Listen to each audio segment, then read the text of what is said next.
Y'all come on in, baby. Come on in.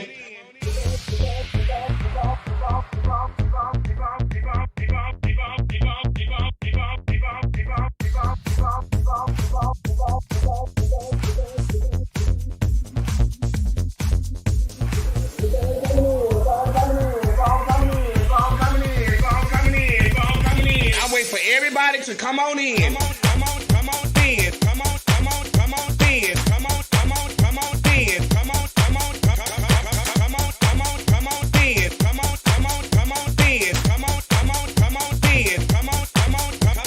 Come on in. Come on in. Come on in. Y'all keep on coming in. Keep on coming in. Come in. Y'all know when I go live. Y'all know I'm gonna go live. Keep on coming in. Keep coming in. Keep on coming in. Keep on coming in. Come on in. That's right. Keep on coming in. Y'all keep on coming in. Come on in. Come on in. Come on in. Come on in. Come on in. Come on in. Come on in. Come on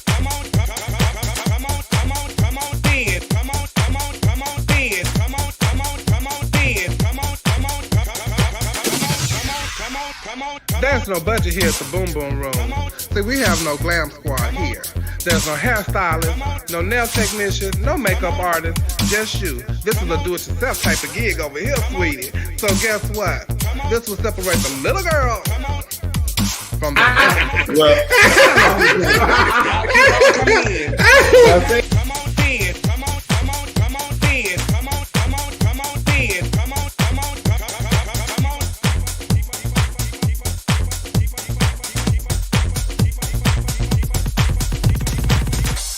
come on in, baby.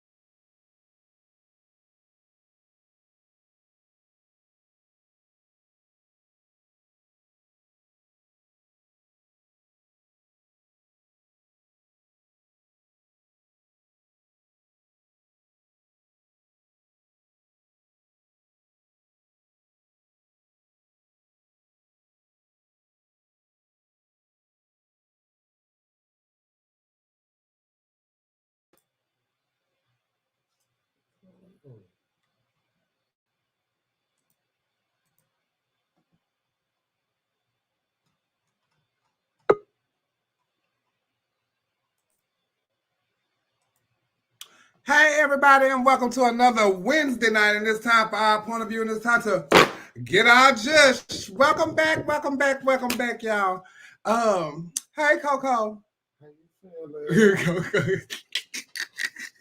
I don't know what's going on, child. First of all, Coco was late, so she had another engagement that she had to go to. We had a gender marker name change clinic today, so she had to work there at the clinic. I had to do stuff for our point of view. So, but she having trouble with her computer. I'm on now. I'm in. Are you in? Yes. You feeling good? I'm feeling better. Well, put some comments up. Let me see what you got. Okay. So, hey everybody. I see y'all all in. I please want y'all to click like, click share, and share the live. Let the people know what y'all doing. We had some haters in here earlier, but I got rid of him. Some child named something from somewhere. But we got rid of him. We don't have all that negativity here on our point of view. We get our judge and we tell our point of view. Okay. So we are back. And it's good to be back. I'm relaxed. I done got a little rest, you know. So but I threw the show together today because I had an engagement this weekend that I had to tend to, and I had to get some rest when I got back. But so I hope I put together a nice show and y'all enjoy what we got going on. But today we did the Mahogany Project and Save Our Sisters. United had a gender marker and name change clinic.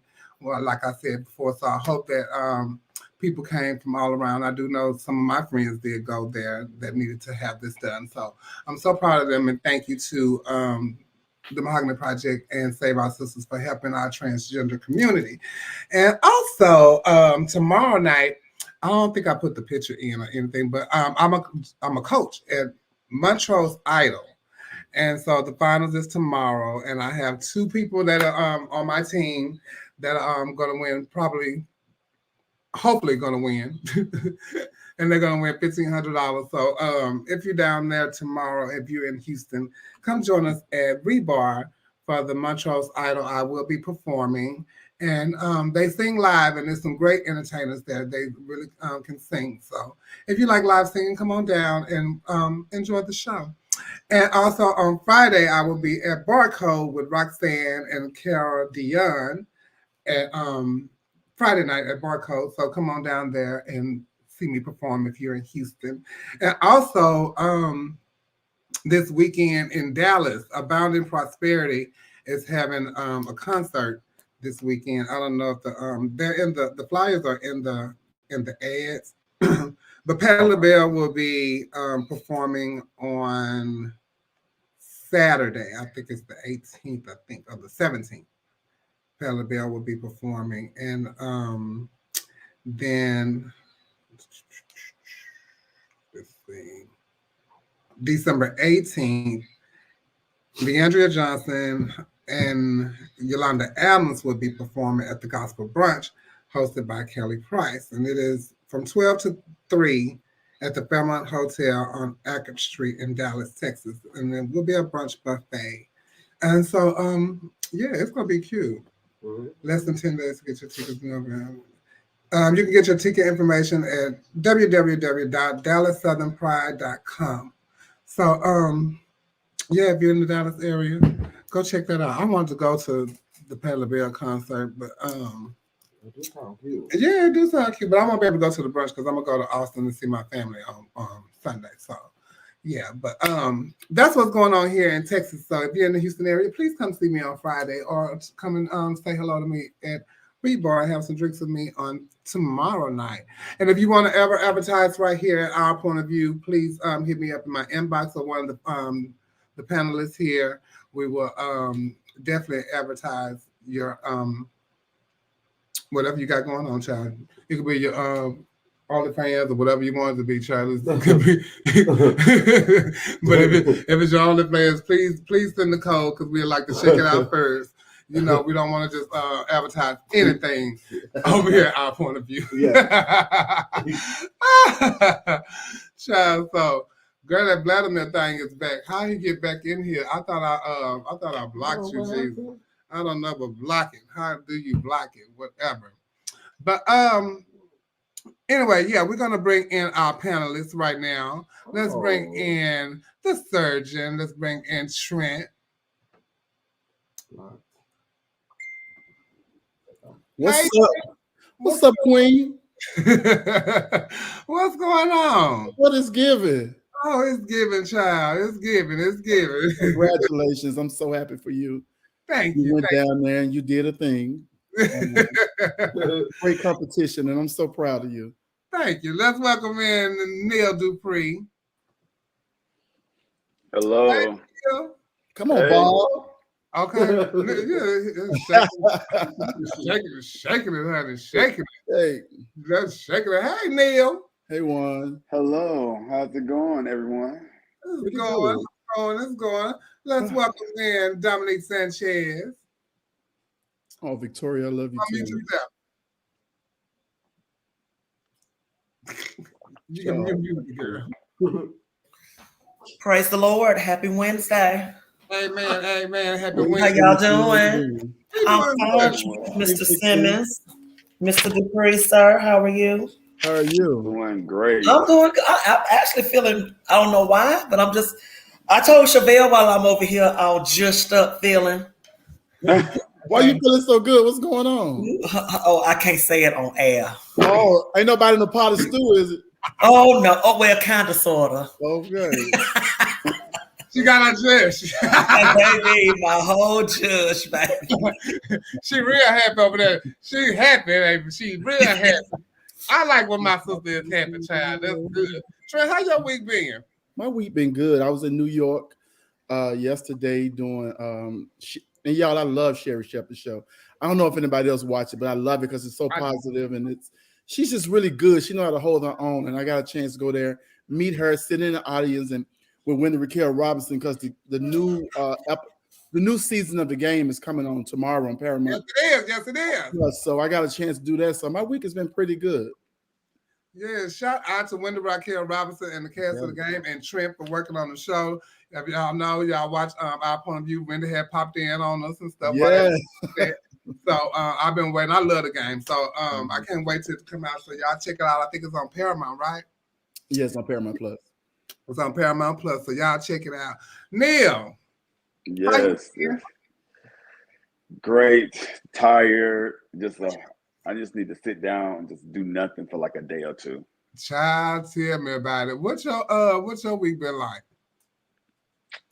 Heck, I went to New Orleans, and then after New Orleans, this is the last week of school before the semester ends, so it's a lot. We had a band concert tonight, basketball game going on. It was just a lot going on. And then y'all get out of school when? Friday, and I cannot wait. So I'm gonna be partying all weekend long.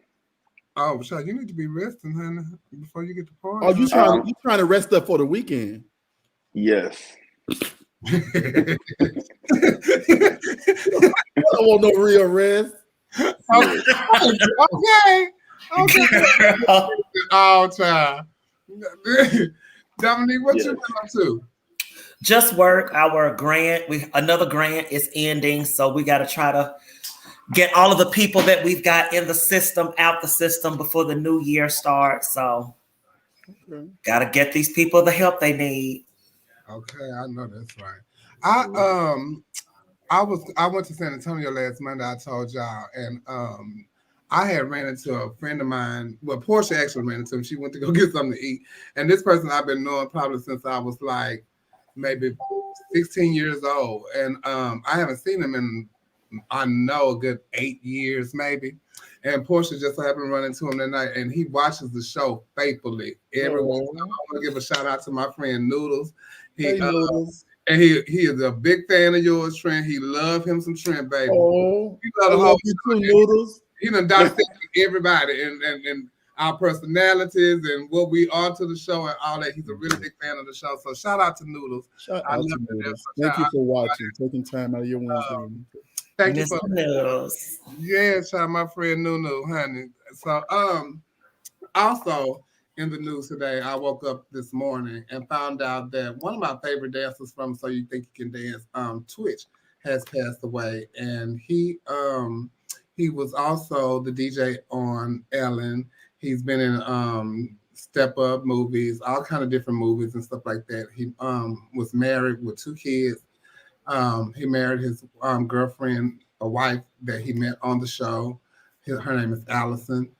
But it's really sad that, you know, they say he committed suicide, and his wife had videos of him like hours before it even happened, and he was dancing and all that kind of stuff, seeming happy and joyful. Because every time I would see him on television, he was always like a chipper person, make you want to be around him because he had such a good spirit.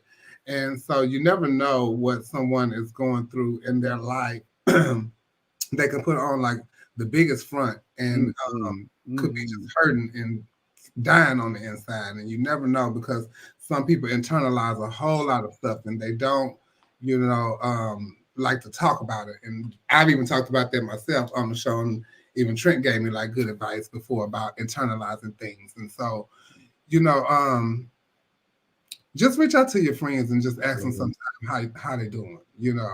Yeah. Charles Flood is Nunu, y'all. So hey, Charles, that's who that is. Hey. That's Nunu. So you know, you never know what your friends and stuff might be going through. I don't know. Have y'all watched Ellen? Do y'all even know who Twitch is? I didn't know who he was, but I see he's made a great impact on the world because people have been sharing it all day long. I don't follow the dance community like that, but this is so sad to hear. I love you. I love you too, nephew. Wait a minute, somebody said he shot himself in the head. Oh my God. Oh, wow, in a hotel room. Oh. Jesus. See, I didn't even know what was going on. There is a hotline number. I forgot to put it in, but there is a hotline number that you can call if you want to talk to someone. And you know, people don't like to talk to their friends and stuff like that. So get you some help. You know, talk to a therapist or something like that. You know, it's Please. it's not the end of the world. You know, for you to take your life. And I think it's a very selfish thing, you know, to do that because you have family and friends and people that love you and care about you. Yeah. And I just think, you know. But when you're in that kind of darkness, I don't even think you think about nobody else but your pain. You know, like I see a lot of this in the community too. And let me tell you something. A fellow co-host of ours, Nicole posts a lot of times, and it's always about, you know, she's going through a thing. And I think that, you know, if anybody that's closer could reach out and wrap their arms around her, if they can, you know, and I put on that, please, you know, if you need to go get help, you know, I'll go with you. You know what I'm saying? Because sometimes people are really telling you what they're going through. You know, we may look at, oh, here come another post like that. Here come another. But mental health is real. People really, I just talked to a good friend of mine that's so smart and so strong tonight, actually. He was just telling me that he had to go get some help. And he said it was beyond just sitting down talking to somebody. He had to also get medication. Sometimes we just need help, but I know it's hard to go get help because we'll feel like something is wrong with us. You know, like, ain't nothing wrong with me. I don't need no help. But sometimes you just got to get out of your own way and say, hey, let me do this for myself, you know, because, you know, you end up hurting, like you said, more than just yourself. Not everybody else got to deal with this if you take your life, you know. Yeah. So please reach out, get some help. You know, if anybody close to me, I'll go with you. I've had not many, but a couple of friends that has been through there, and they have called me and talked to me about it. And thankful enough that they were able to call and talk to me about it. And then even over the weekend, I had a conversation with a friend of mine that I have talked to this person every single day. And then all of a sudden they just stopped calling. But I could see them going on with their life and all that kind of stuff like that. But they told me this past weekend, you know, I was going some things myself, you know, and I needed to break away for a while. And I went to a place where I can be okay, you know. And he said, and I know you saw me doing things and stuff and going on, but I still was in that place. But I couldn't come to you with that because, you know, a strong person can't go to another strong person and try to, you know, tell them what they're going through. And I'm like, yes, you can, because that's what friends are for. You know, and you might think that I'm probably that strong person too, but I try to be, but I'm a person that I can have a shoulder for you to lean on. You know, so don't ever think that you can't talk to your friends. Yeah. You know, you have a friend out there that you can talk to. Yeah. So, and if there's a suicide line and y'all can find it, please post it. I see some of y'all been posting hashtag 988. 988. But just ask your friends how they doing sometimes, you know. Check on them. Check on them. And have some resources for them too, because like a lot of times they don't even want to hear nothing from their friends. You know, sometimes you can call and they don't want to talk to your friend. They don't feel good to divulging information to their friend because they fear being judged. You know what I'm saying? Yeah, they fear being judged. So, you know, have some resources. Hey, go check this out. This is a free help thing here. This is that. Because a lot of times people can open up to somebody that's more inclined to help with these problems more so than their friends, you know, because we all act like we got it together. We all act like nothing bothers us. We all act like we super corn. We all act like, you know, go somewhere, get some help. I urge everybody. This stuff is serious. And then your friend, they might not be the person that you think you can talk to, but they might know somebody that you can talk to. Absolutely. Yeah. You know, so Zodiac. Just reach out and ask sometimes. Shout out to Trinity Cape 09. I see you in the comments. How you doing, Jeff? Hey, Trinity and Amaya.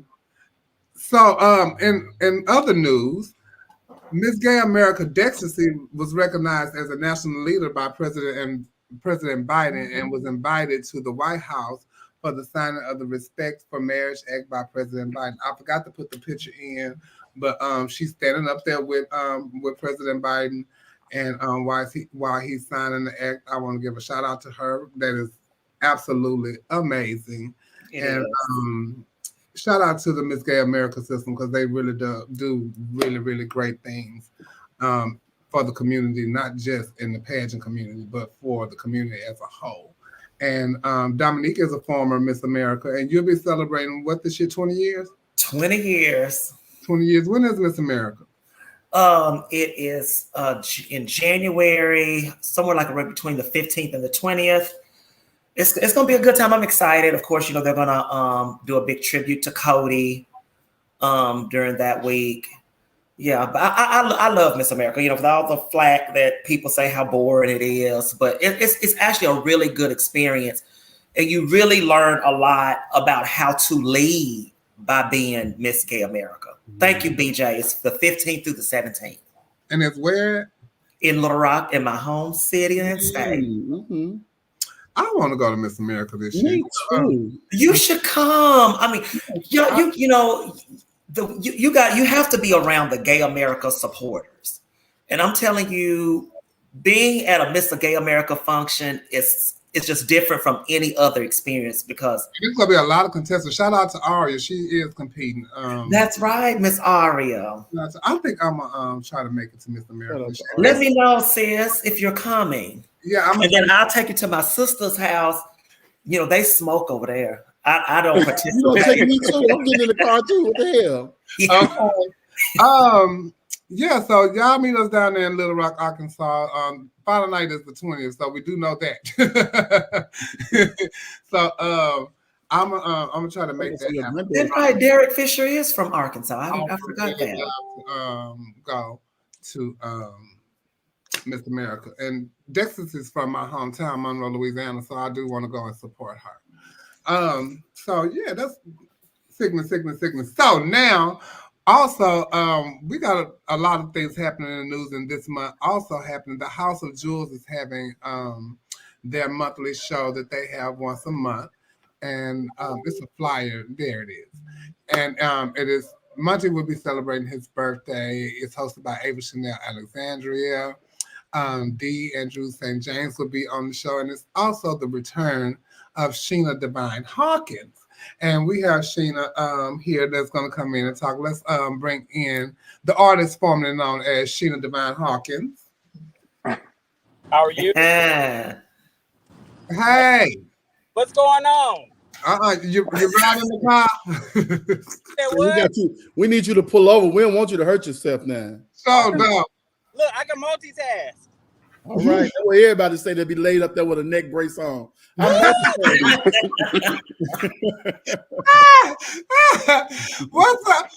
up, Eugene? What's going on, babes?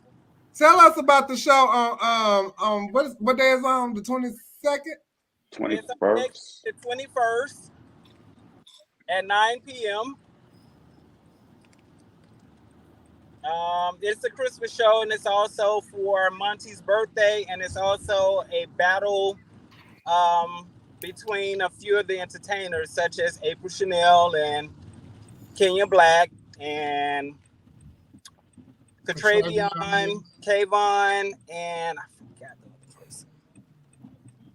Kayvon, Jermaine.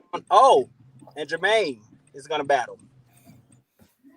They got free food, it's open parking, $5 margaritas, and all the. But I want to talk about the fact that Sheena is coming happened? Yes. That's what I want to talk about. I want to talk about Sheena coming back. So if y'all in Atlanta, y'all get down there and y'all go and see Sheena. What brought this about? You can't hear us. See, that's why you need to pull over.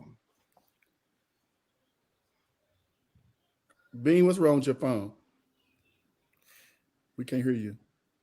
He talking, but you just went into a zone. Come in and come back out. I mean, go out and come back in. Go out and come back in. Because they show said you was doing Universe 2024. We trying to get the dirt. This confirms it right here. Y'all don't come back out and come back in. Come back in. Leave and come back. Now, if you're going to be acting like this, you ain't going to win Universe, because that means you ain't going to be able to do that question too well. You got to pay attention. What's up? Wait, let me tell them to come back in. Hold on. Okay. Somebody said MBU. That's right, Will. I would love to see Sheena win. Me too. I would too. It'll be the end of an era. You know what I'm saying?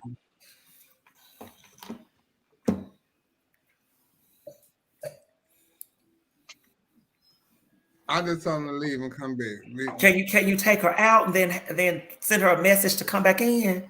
I just did. Okay. Kenya, shout out to Kenya Black. Don't act like that, Kenya. What can you say? Shout out to BJ, Kenya Black, Diego. Oh, that's Diego she is the promoter for the House of Jewels. Shout out to Diego. I worked at the first. Diego. It's a great show.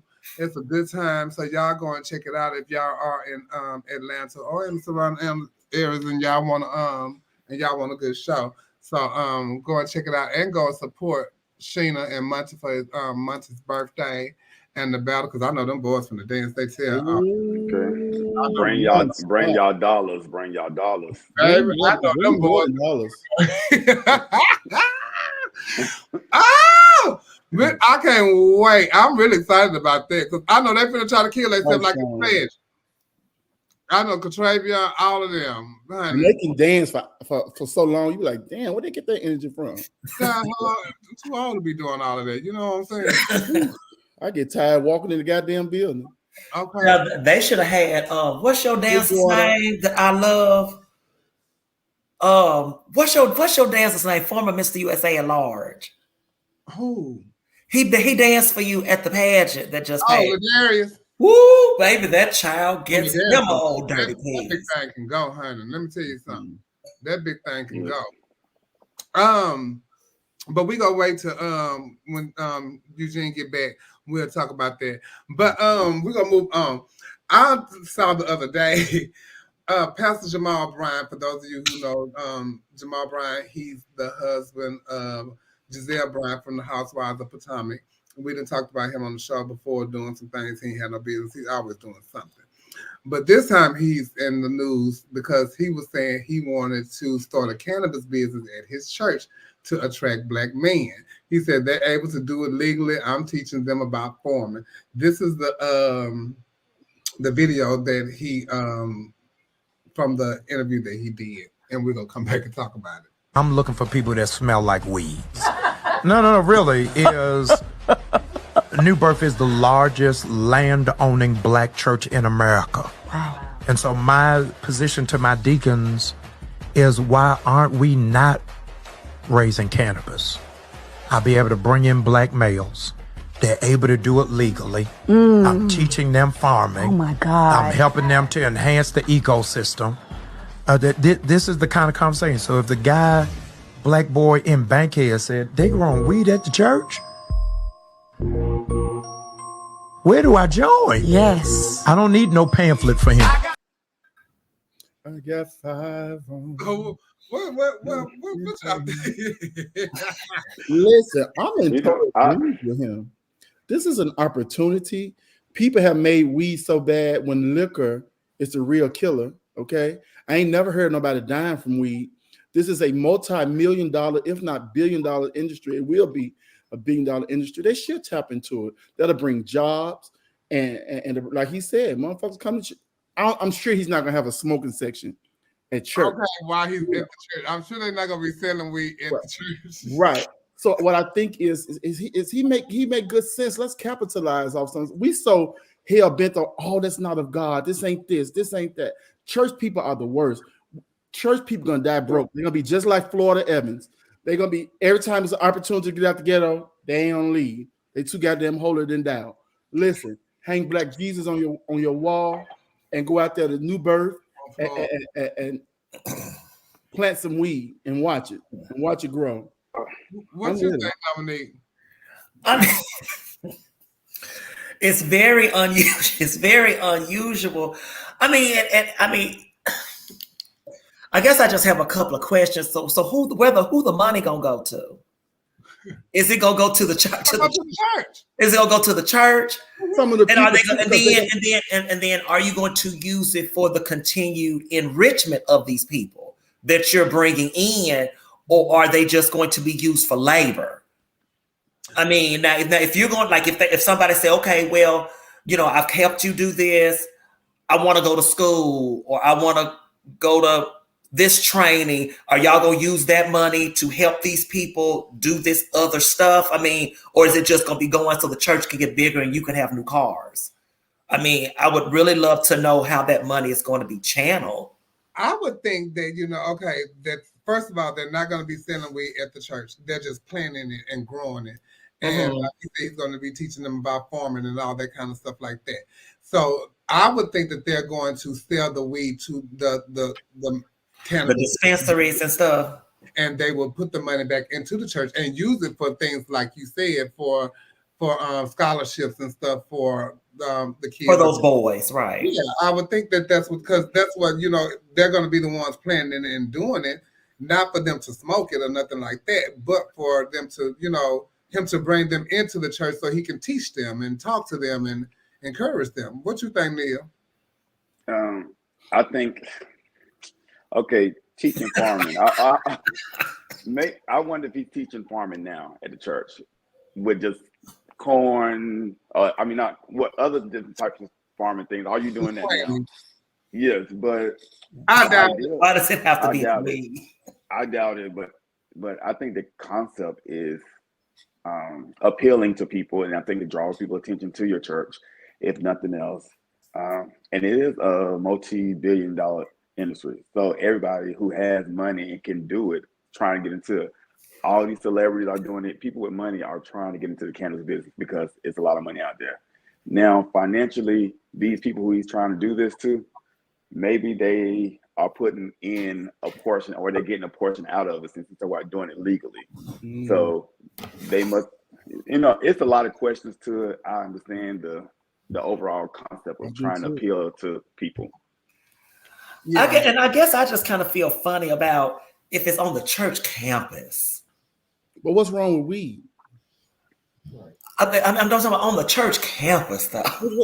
We got whores on the church campus. We got pimps in there. We got check writers in that motherfucker. We got all kind of people on the church campus. You got the preacher doing stuff. You got the preacher that had babies out of wedlock. So you got the preacher having gay sex. Yeah, I don't know. And, I think with church, and you're a conservative church goers, and then you have people that want to move church in a more modern type of way. And I think this is modern thinking. I think it's forward thinking. Of course you're gonna get a lot of backlash from it, but it's still forward thinking. It is. And I think as long as you are getting the word and is speaking to you, then that's really all that kind of matters. Because preachers do what they want to do. You find all kind of stuff about them, but that doesn't negate the fact. Don't be the ones that's saying don't. Right. I was more outraged when Creflo Dollar asked for a $6.5 million private jet.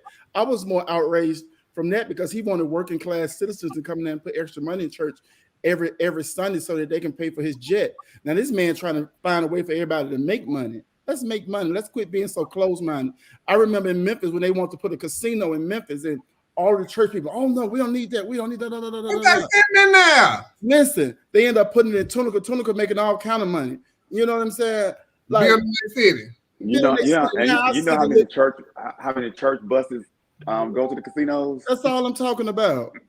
Shit. The world is different. The world has moved on, and we got to catch up. The world got to catch up, or we're gonna be lost. But come up, but present the game plan. Don't just say, "Oh, we're gonna grow the weed at the church." Let's see. Well, you have to put it out there first. Let us know what the plan is going to be to do with the profits, and so then people will say, "Oh, okay, I get the bigger picture," as opposed to just, "Oh, the church going to be growing weed." So when they ask one of their members, "What you do for a living?" "Oh, I'm a drug dealer out at the church." Well, I don't think I was sure. No, they said they a farmer.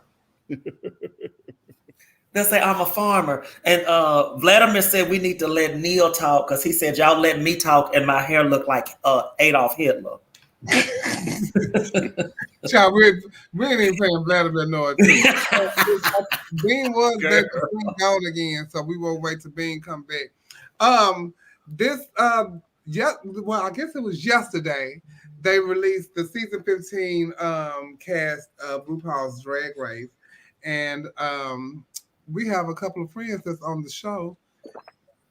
I'm trying to find them if it's in there or not. Oh yeah, it's right here. Yeah, I'm waiting on you to come. My daughter, Mrs. Isabel, and also Sasha Kobe is on the show. And from Miami. Darius Dukes, what's his name? Darius Dukes to Darius Dukes. Is that Baby Doll Fox? Baby Doll Fox. Yeah. Baby Doll Fox is on the show. Mm-hmm. And so congratulations to them. I don't know any of the other girls. This is a set of twins on the show. Is there a whole group picture not on there? In there? So let me ask you. So trans girls can be on the show now?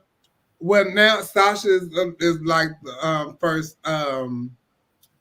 trans woman to be on the show. Well, you know, they had a trans man on the show that. Oh yeah, sure did. Like Queen, and yeah, so that kind of stuff. And they had a straight man on the show. So she's the official first official trans woman, and then they had a straight man. But that's right. Yeah. So I'm excited. My daughter's on the show. This is my second child is on the show. My granddaughter won All Stars. Shout out to Sonique. And my first daughter, Jiggly, was on the show. Jiggly was on the show. Now I have another daughter on the show. And my sister, Sasha Kobe. So I can't wait to see what they are doing on season 15. I'm excited and nervous at the same time, child. Because I know my daughter's mouth. Lord Jesus, pray for us. Don't make for good TV, though. Oh, but if I tell you, put my daughter picture back up. Coco. Picture back up. My big baby does drag, and so painted though. She be painted from the heels. Do you hear me? She's so painted. That's one of them BJ paintings right there. That bitch is painted. If I tell you, my daughter be painted, and she hell of hot water, baby. Yes, ma'am. So shout out to my daughter, Mistress Isabel Brooks, and I'm so proud of you, and I'm so happy and excited to see what you're gonna do. And yes, and they better get ready because Sasha finna eat them alive on any on stage. Yes, they better be ready because that woman is about to work that stage over. I'm excited. Even Baby Doll Fox, Malaysia Baby Doll Fox. Malaysia. She's so creative, and I'm glad to see her getting a platform because her drag is, they don't know what to do with her in pageantry. You know what I'm saying? So, like, sometimes when they don't quite understand you on one level, you go on another level, then it's like, oh, okay, I get it now. So I hope she get her flowers on there as well. So I'm excited to see this season. I am too, and she does Trina hair and stuff too sometimes. Yeah. When they see that picture of Trina in the bathing suit, she got the real big wig on. Malaysia did that. Go ahead on, Malaysia. Shout out to you. Shout out to them. And also today, my girlfriend Janet Demeter Jo Jackson released her tour dates today. So hopefully y'all can get out and see it, especially against Ludacris. She put Ludacris back in the making child. So she got dates out. I can't wait to see her. She gonna be here June 3rd. So guess where I'll be? Right there, June 3rd, right here in Houston, Texas. And then I'll be in Austin and wherever else they go. Yeah. So shout out to Janet. I can't wait to see. Have you ever met her? I met her a couple of times. Nice. Met her a couple of times and tried on my hair and everything. So I can't wait. Yes, Lord. I think Bean back. Let me see. Bean, you back in there? Let's see. Okay. Turn the light on so I can see. Okay, there you go. Come on back. I'm back. There you go. Hey. Sorry about that. No, you fine. So welcome back. So listen. Yes. What brought about bringing Sheena back? Well, actually, my nephew Diego had been trying for a few months now. He tried to get me there for his opening in July, I believe. And at first I was like, let me think about it. Give me a few weeks. Then I came back and said, I thought about it. It's a no. I said, okay. You tried back in a couple of months. I said no. Then I called him. I said, you know what? I'm going to do it. I'm going to do it. He said, okay, give me a picture. I said, okay, no problem. Get the picture. Got everything going. I went on my cruise. And on the cruise, I hit him up and said, no, I can't do it. I'm not going to do it. Got back from the cruise. He sent me a message. It's like, well, after talking to my business partners, and I told them that you said you're going to decline. And then they gave me another offer. I said, oh, yeah, let's go. So the offer actually stood out for this one night only. What was the offer? I can't say. So it's one night only. Yes. So there's no possibility of Sheena coming back to say like an MBU or something? No, thank you. I mean, I don't want to say it like that. No, I'm not. I don't want to do any pageants. Gotcha. Okay. So that was a lie. About me doing Universe? At first, Makai was in my inbox heavy. I said, okay, let's do it, Makai. Then I said, nah, I don't feel like going through all that. Come on, Sheena. One more good push. Just one more good push. We got a sponsorship. We got a sponsorship check with your name on it. Yeah.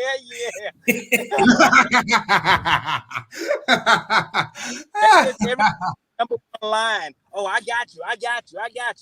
Okay, but boy. Well, are you excited about the show? I'm excited about the show, and I'm excited about that load.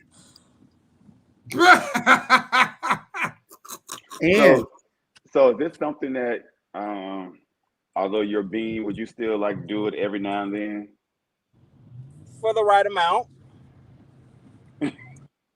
But Sheena, we saw you before you really gave it up. They had paid you so much money. I said, God damn, she could pay her rent up for a goddamn year. Like, Sheena, what do you attribute to Sheena being such a cultural favorite? I don't know. I think they just like my personality. I think that's what it is. Do you think that you would ever like just come back and like do it from time to time, or would it just be it? Like I said, Chevelle, if it's for the right amount, and if I don't have a whole bunch of muscles going on, and like I really wanted to, then yeah, it's a possibility. Another couple of years or so. Child, you know how many girls got a whole bunch of muscles still performing? Hello, you can get past that. Shout out to Mr. Connell, thank you. No, yeah, you get past that, Jill. Yeah, you're right. Why y'all sound so disappointed? Because you know, they probably miss Sheena. We good with Eugene, but Sheena can drop in every now and then. Yeah, I drop in there. Yeah, I bring her every now and then. Yeah, we ain't asking her to come back and stay. We just asking her to come and say, hey. Child, please. So Braxton talking about well, you can just throw a prosthetic titty, so you can just do it all the time. Just do your bookings all the time. No, like they say, you give a person a hand, they want the whole arm. Sometimes the whole body. Yeah. Well, being those people that might want to book you, since you don't want to tell us the amount, give us the ballpark figure so they'll know if they want to book you, they need to have between this amount of money. They could just inbox me. See, you trying to get that amount. Neil Slick talking about a ballpark. They have a question in the comments. They said, do your heart still want to be Universe? Honestly, Universe actually contributed to Sheena growth, if I may say. But I do believe some things just after trying so hard and trying so many times, if it's not meant to be, why push it? I get it, honey. I've been there before with I'm sorry, I had Dominique muted. I've been there before with USA at large. So I get it, you know. So how many times you went back to USA at large, Chevelle? I think I did it 7 times. You did how many times? 7. Oh yeah, I got you, Yeah, they girl. was on some hating shit. Wait a I'm in minute, the double 7 digits. times? Yeah, I did it 7. I think I did it 7 times, and 4 of the times I was first. Wow. Yeah. Mm. Because the first time I didn't make it, and then I think I was first one up the first, and then 2 times after that, and then one time I didn't make the 12. I was 6 the first year, and one time I didn't make the 12, and then, so I did. I think I did it 6 times, and 4 other times I was first. Yeah, but I get it, Sheena. So with Eugene. So, but I'm glad you making the comeback for the show. And it is December 21st in Atlanta, Georgia. And where it's gonna be at? Birthday. At the Lord, where's the flyer? Okay. And it is also Muncie St. James' birthday celebration and a dance battle and all kind of things will be going on. They will have food. The door is open at 8. Showtime is at 9. Admission is $25. And it is Diego Black and the House of Jewels. So y'all go down there and check out this amazing show and support Eugene as he brings back the artist formerly known as Sheena. Okay. Yes, we can't wait to see that. Okay, I can't wait to see you too, child. So we wish you all the best of luck and thank you for coming on the show. Thank you for having me. Yeah. Congrats again for winning Queen. Thank you, child. I was about Cash App, so you can send me $100. All that money you got. All right, well, thank you for joining the show.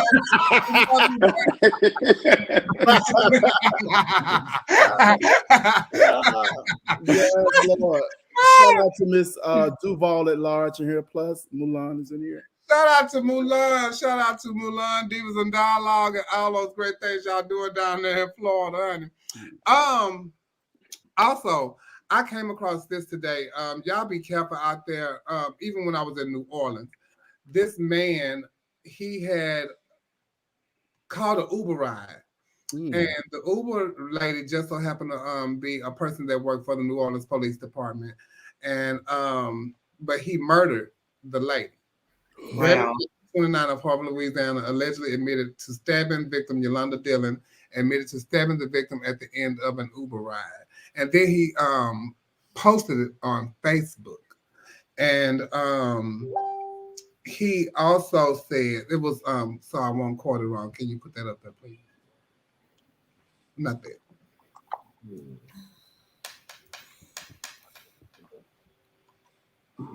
He stated that he woke up yesterday morning and decided he was going to kill someone during a conference with the Ferguson police.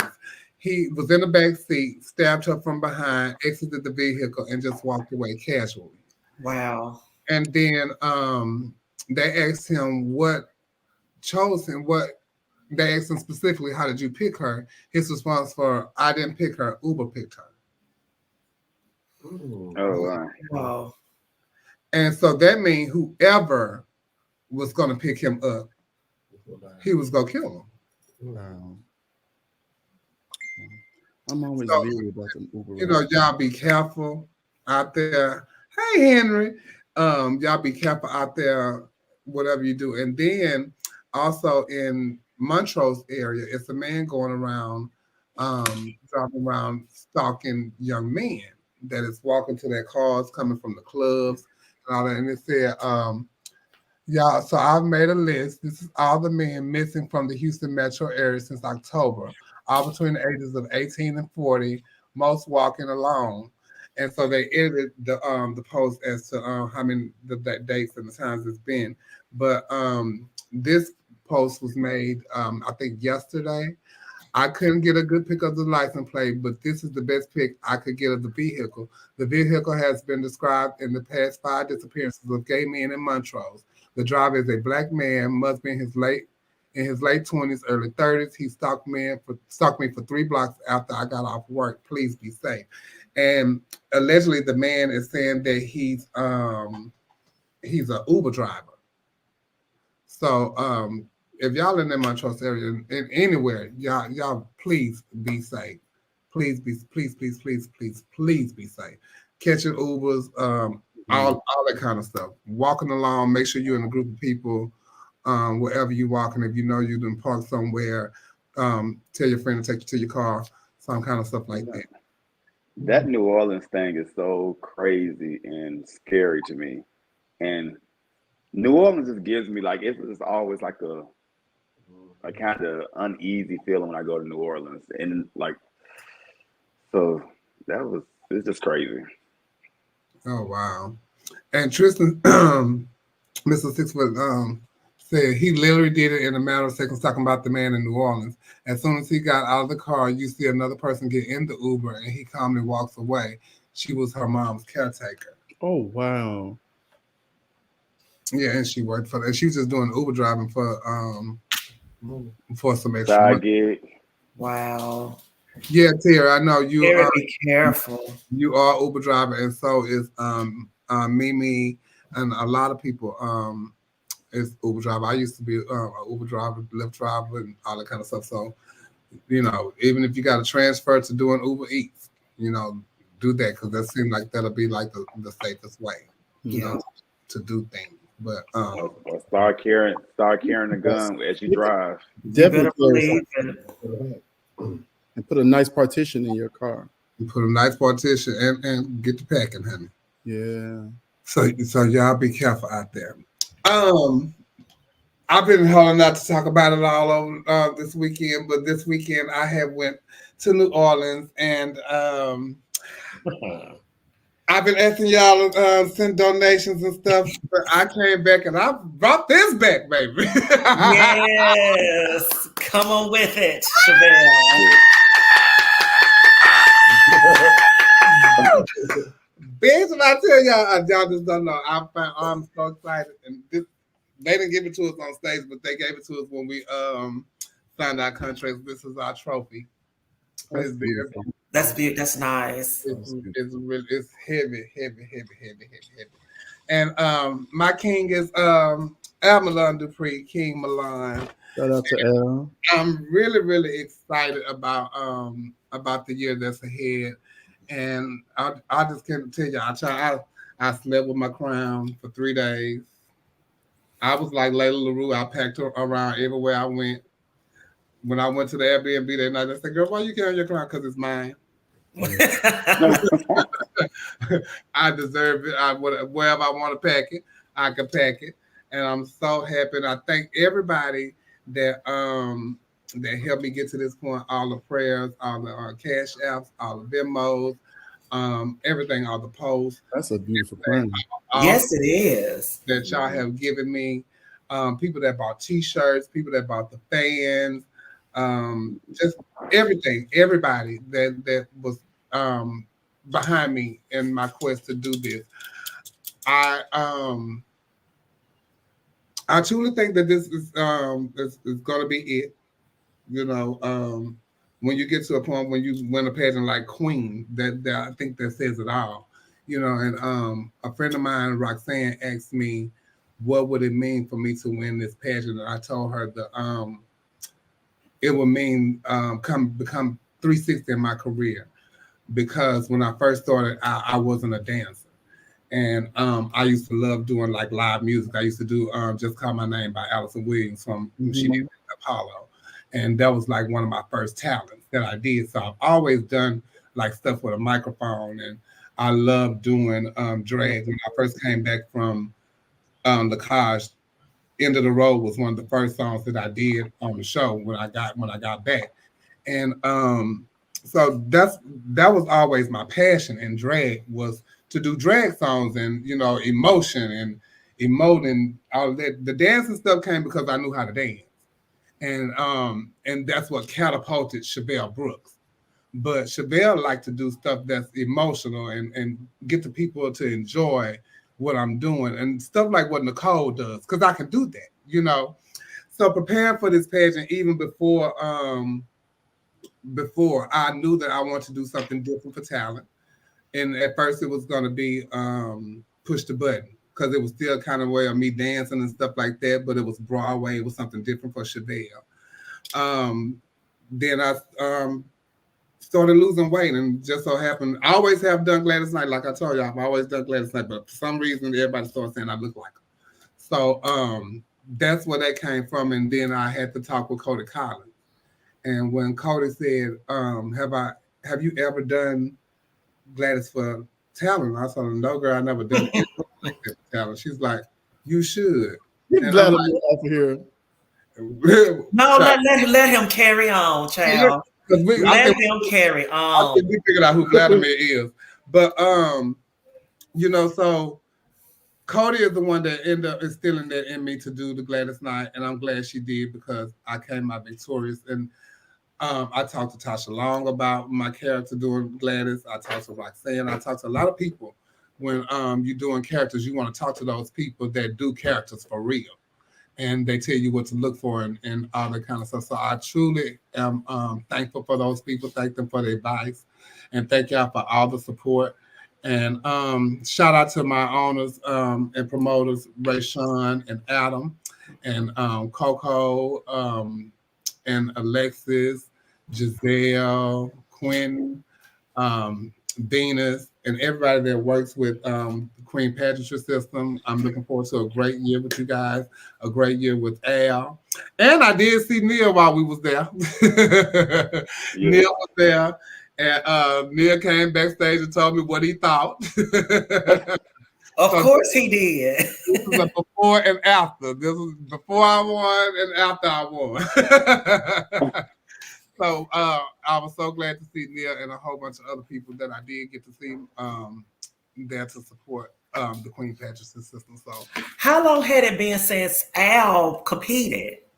Well, Al just did a pageant earlier this year in Dallas, but on a national level, it's been a very long time. And I think I forgot how fashionable Al was, because Al was one of those guys who would always be so fashion forward. You know, before the Taricos and all of them started doing what they do, I think I forgot that. And then once I saw him compete this, I said, oh yeah, he'd been doing that type of shit. You know what I'm saying? So shout out to Al and shout out to you, because you did a pageant. I mean, you didn't pull nothing out of your closet. It looked like there was a production. It looked like you got ready. So shout out to you. Shout out to the background. Those males, they did their thing. The females did too. But those boys in your talent, they got cut up. All them pips, when they ran over to that side, it was listen, it was so good. So I'm happy for you.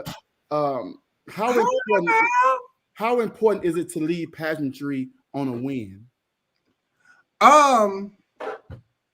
In my case, it's great. It's great. Like I said, it just solidified me as who I think I am as an entertainer. And for me to win Queen doing Gladys Knight and not jumping around, kicking and splitting, that was like a feat within itself. And they accepted what I did as an entertainer and as a performer and as a contestant. And so to leave pageantry on a win is amazing, you know. But if even like Giselle made a live the other day, and she said that at first she was saying that she was going to retire, but then she said she can't leave or let her career end on being first runner up to someone. But your reputation and your resume speaks for itself. Yeah, regardless if it was the first runner up, if you think that you want to leave on that, then that's what you leave on. Because you already made a mark and they can't erase that. They can't erase that. No, ma'am. You know, so if it is on first one up, it is what it is. Because you never know what that next feat might end up being. Yeah. If you truly want to leave. Mm-hmm. You know, so for me, I think this will be it. I'm not saying that it's gonna be it totally. I'm a Jay-Z. But right now, I think I can ride off of being queen. I've always been a queen, but now I just got a crown to attach it. You know what I'm saying? So I think it's amazing, and they'll see me again. But like, I'm gonna have to be like the girls like Shannon now, and I'm gonna have to come from behind when it's 10,000 or more. Ooh, you know. Other than that, I can't do it. And yeah. But I'm so happy to be queen. And somebody sent me a message I ain't gonna say somebody. I'm gonna go on to because this is one of the topics in the general topics. But somebody sent me a message the other day, Dion, and he had said to me in the message that Giselle was gonna mollywop me in the pageant. He can't wait to see it. I've lost some, but I ain't lost many. So I don't know how you feeling right now, but I feel great. And also somebody asked me, how does it feel to be competing against Giselle? I didn't compete against Giselle. I competed against Chevelle. And so I didn't really pay attention to anything that anybody did. I saw Giselle in passing as I was going to the stage, but I can't compete watching other people. And so I can't watch them. I gotta watch Chevelle. So I didn't compete against Giselle. I competed against Chevelle. And so I can't tell you how it feels to compete against her. I mean, I tell you barely beat her too. So, you know, it is you barely beat Chevelle. Yeah, I barely beat her. You barely beat her. But guess what? And on that note, we're gonna take a commercial break and we'll be right back. Queen, how you doing, Judge? She's so queen to be.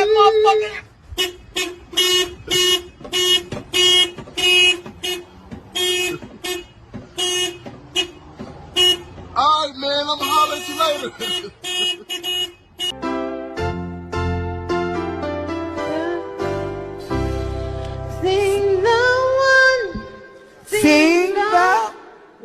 Sing the wondrous love of Jesus. Sing His mercy and His grace in the mansion bright and blessed. He'll prepare for us a place.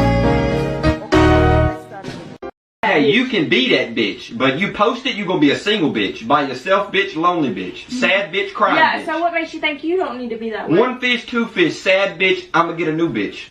It's gonna fall again. Damn! That car didn't hit you. You hit the car. Walking heels. I want to walk in heels. But who taught you how to walk in heels? I want to walk in heels. Who taught you how to walk in heels, girl? I want to walk in heels. Okay, well, let me see you walk then. Go ahead. Walk on. Oh. Hey. Macau, why would you do that? Uncle Chu told me. Uncle Chu said it was Marcus. Did you?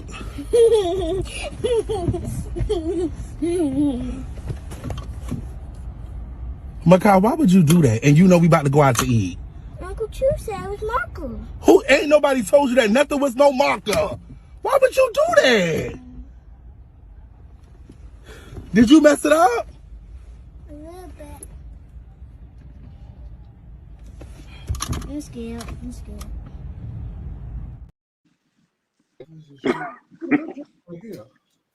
I just because you just to sit this down. You think I don't win? It's tequila. Y'all pray for Coco, okay? I'm off today. What happened?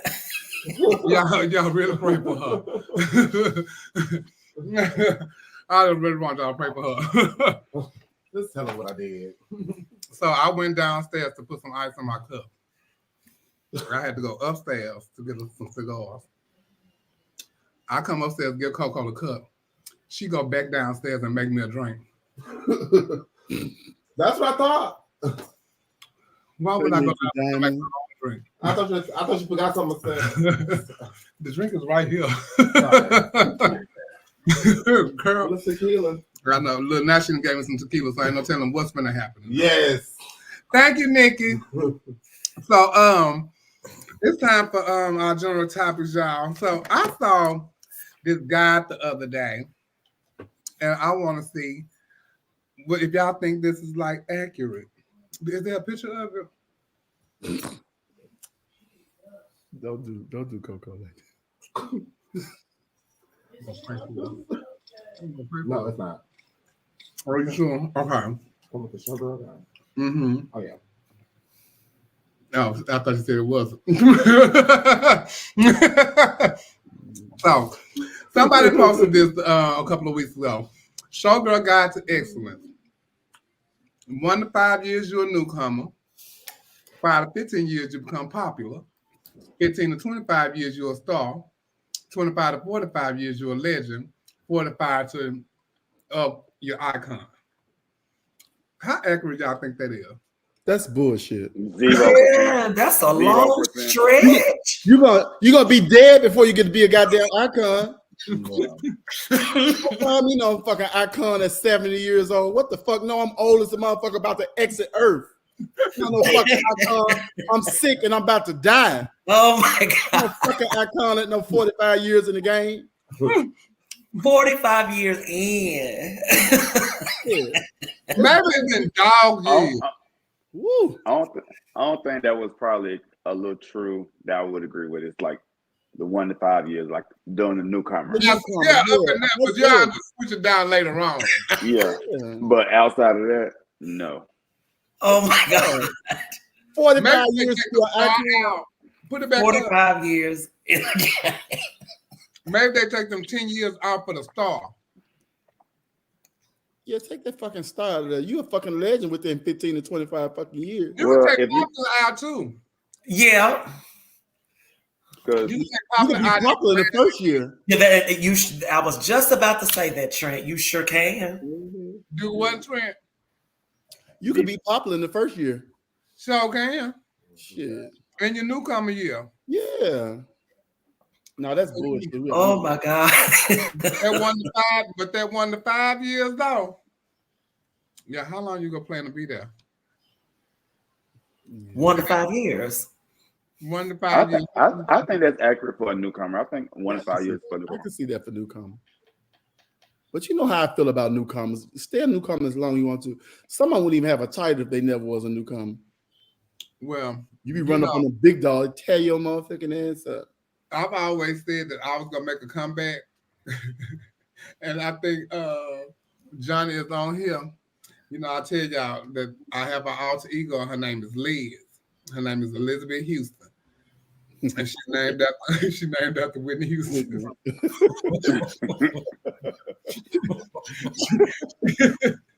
She don't do no dancing. She don't do no dancing. She don't do no kicking. She don't do no splitting. She barely do fast numbers. With Johnny, Liz won her first national on Saturday night. Because Chevelle ain't never won no national. She's not kicking and splitting, honey. But Liz finally won her first national. So she shot out the gate. She just like Chevelle. She skipped all over newcomer, honey. She said, fuck it. We going straight to the national system. We know what we were. Yes, ma'am. And I got Chevelle help too. Come on, Liz. Yeah, Liz. But child, I guess they say that ain't accurate, child. So, but I do think that newcomer stuff. But do y'all think that fans can hinder your in pageantry? Do you think your fans can hinder your growing?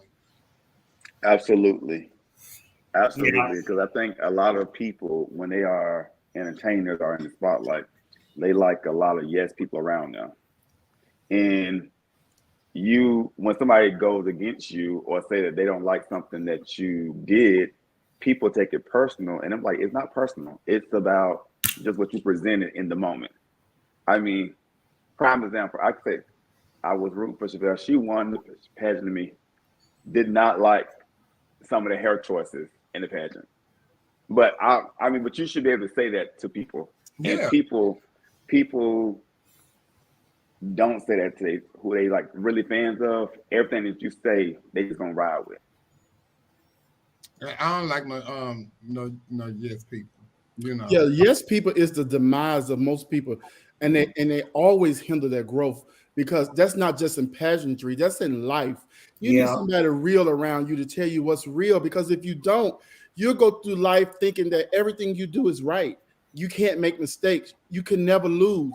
You know, you have to lose. You have to go through things so you can be better off the next time, so you can learn. It's a lesson in losing. People don't even understand that right there. Somebody write that down. There's a lesson in losing. You know what I'm saying? You can't win. You can't win everything, and you need good people around you. And I know we like to ride for our people, you know, but that creates a delusion that these people operate on. You know what I'm saying? And that these people can't be beat, and these people are perfect. Listen, anybody on any given day, listen, as much as I used to clown for Tanisha, I would tell her, ask me, come and say, girl, you know you ain't done shit, right? That ain't right. That ain't right. Because I remember Ramaya was doing Black Universe, and she was in it. And I was doing Ramaya makeup. She kept putting out that sharp ass shit. I said, woo. I go to Tanisha, you know I love you, girl. If you don't know no title, it's good with me. You know what I'm saying? You're not winning tonight. You're not winning tonight. You know what I'm saying? You see Miss Thing on here pulling it out. Miss Thing was pulling, she kept pulling shit out. I said, whoa. Goddamn. I said, girl, I kept going there, girl. I love you. Give me a hug. Mwah. You know, because you gotta let people know how to grow. They can't grow like that, y'all. Y'all gotta stop. Just like your favorite artists, how we ride for our artists. We don't care if they put out bullshit. Oh, that's sickening, bitch. Now, I agree with what BJ just said. I don't think it hinders your growth. I think it hinders your winning. No, it hinders your growth too, because you think you ain't gonna change nothing because you felt like you that bad. Well, sometimes because you can change something. Now, I done seen some people that let people hinder both. They're growing and they're winning. But I done seen some people that lose those people because they see, so they do grow and they get rid of them people. And you need those individuals that's gonna tell you the truth, because I would rather me and two other people tell you that your shit is awful than you to get on the stage and hundreds of people tell you that it's awful and hundreds of people to read you on social media, and then now you in your feelings because these people don't read you. And you know what it does too? It makes you believe your own hype. That's the number one no in the world, is to never believe your own hype. Whenever somebody say Trent, you the best, I see other people, they good too. I'm in a room full of great people. I ain't the best at shit. That's subjective. You know what I'm saying? But you have to believe in yourself. But one thing I don't let people do to me is put me on a pedestal, because once people put you on a pedestal, their next mission in life is to chop that motherfucker down as fast as they can so that they can see you fall. Don't put me on no pedestal. I am what God has me. I got the size talent that God want me to have, and I work off of that. You're not putting me on a pedestal. But you say don't put you on a pedestal. What you say to those people that put themselves on one? Come up the fuck up off of it. Yeah. Come up off of it. We all eye level. We all eye level. You should be able to reach people. Ain't nobody too goddamn big. You know what I'm saying? Ain't nobody too big. Come up off that pedestal. Yeah. I understand people wanting to, you do things because you want to stand out. You want to be extraordinary. But in doing that, you still have to maintain a balance of being eye level with the people and not up here, because when you do that, people will chop you down. They will praise you. They read, and that's why I'm gonna say this. I did look at some of Giselle live. That's why she felt like that Giselle couldn't even receive the love that she was getting because she was so concerned, I think, with people that was happy she got first or like aha. It's not an aha. She's a great competitor. No one can ever take that from her. That she models and sway like nobody ain't seen before. You know what I'm saying? It's gonna be a problem. But here go the thing. Sometimes people can build you up so much that you lose sight of what you're doing it for. You know what I'm saying? You're doing this because you love the stage. Win, lose, or draw. You know what I'm saying? Like I always put Mocha, for instance. Mocha lost so many times. Mocha like, okay, I'm coming back. Which is, I don't give a damn about the person. But you have to keep going, man. You're gonna lose. You're gonna win. It's lessons in all of this shit. You know what I'm saying? And I made the mistake when I was coming out and I was younger. When I felt like somebody didn't win, I was very vocal about it. But, you messed them people moment up. I wish I could take that shit back. You messed their moment up. That's their moment to have. Whether I feel like they won or not, they got the fucking crown. What can we do? What can we do about it? What can we do? So to them people, I'm sorry. Out of all these years. There's a lot of people recognize their accomplishments as they should, but is there such thing as patting yourself on the back too much. How do you think that makes people feel about you? Neil? I think it's okay to pat yourself on the back. I think it becomes obsessive when you're constantly praising yourself to everybody. Like everything is about you. Oh, I did this first. I did this first. Oh, I was the one who made other people do this. Or, let other people give you a compliment sometimes. But it's okay to feel confident in yourself. But that's another thing that's just a balance to me. Just because I think that what could happen is, of course, you always want to recognize your own accomplishments, and not that it's your fault. I think that it kind of sets you up for people. I'm not sure if to have resentment towards you is the right word, but it kind of starts making people start, kind of root against you at times. Yeah. When you're doing it all the time, it makes people be like, oh, Serena, for instance, dominated tennis for so many years, and she was real cocky, even though rightfully so. But then people started wishing she wouldn't win tournaments and stuff. And it's okay to bring joy. I think sometimes people are nervous to praise themselves because this is a joyful occasion. You did something, but you know that, okay, something is going to come with this, or something bad might happen, or other people might think this way. So it's just a real delicate balance in that situation, because I do want people to praise themselves and give yourself these accomplishments and glows when you do achieve things. I think it's okay to pat yourself on the back sometimes. I don't pat myself on the back a lot as I could, but I could be like one of the ones that say, oh, I did this, oh, I did that first. I'm the first big girl to win this. Ain't nobody ever done that. And I've said it, but I had to say it in defense of something. I never say, when I say I'm Miss Gay USA 2000, I don't never put it behind the big girl that won. You know what I'm saying? I just say I'm Miss Gay USA 2000 because I've won other pageants that were small girl pageants also. I never say I was the first to do anything. I kind of let, it speak for itself, because it happened, so people know it happened. It's out there. But it is okay to say, your accomplishment, because you got to be proud of what you have done. But I think it's a placement of when you're doing those things, because sometimes it can come across cocky, depending on what you're talking about or the situation that it's in. But you have and when you're trying to belittle other people in saying what you did, like that's kind of offsetting to people. Yeah, it's kind of offsetting. But if you're saying it in a way where you're being asked, or what have you done or something, it's kind of different. And that's just me.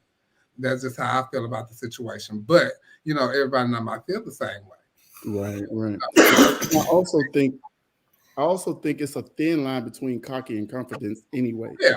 And you can be confident as long as you don't make other people feel, you can always worry about people's feelings though, but I am one that do that worry about people's feelings. Like if I say that, would this hurt? And like and even after, and I think because I always say like we said, we are here with everybody. We are at our level with everybody.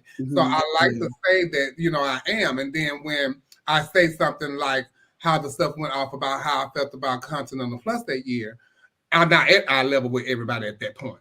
Yeah. I'm Chevelle Brooks. So I can't say that. You know what I'm saying? I can't say how I feel. I can't say like what, my feelings towards something because I am Chevelle Brooks and they look at you like this. But bitch, this is me. This is how I feel. This is me speaking my truth. Yeah. But if I can't do that as a former national title holder, then who can I do it as? Yeah, that's true. Yeah. That's true. But yeah, and a lot of times I always say this, I like to humble myself before God humbles me. I think when God humbles you, it's a different feeling. It's almost like, you know, it's out of this world, you know.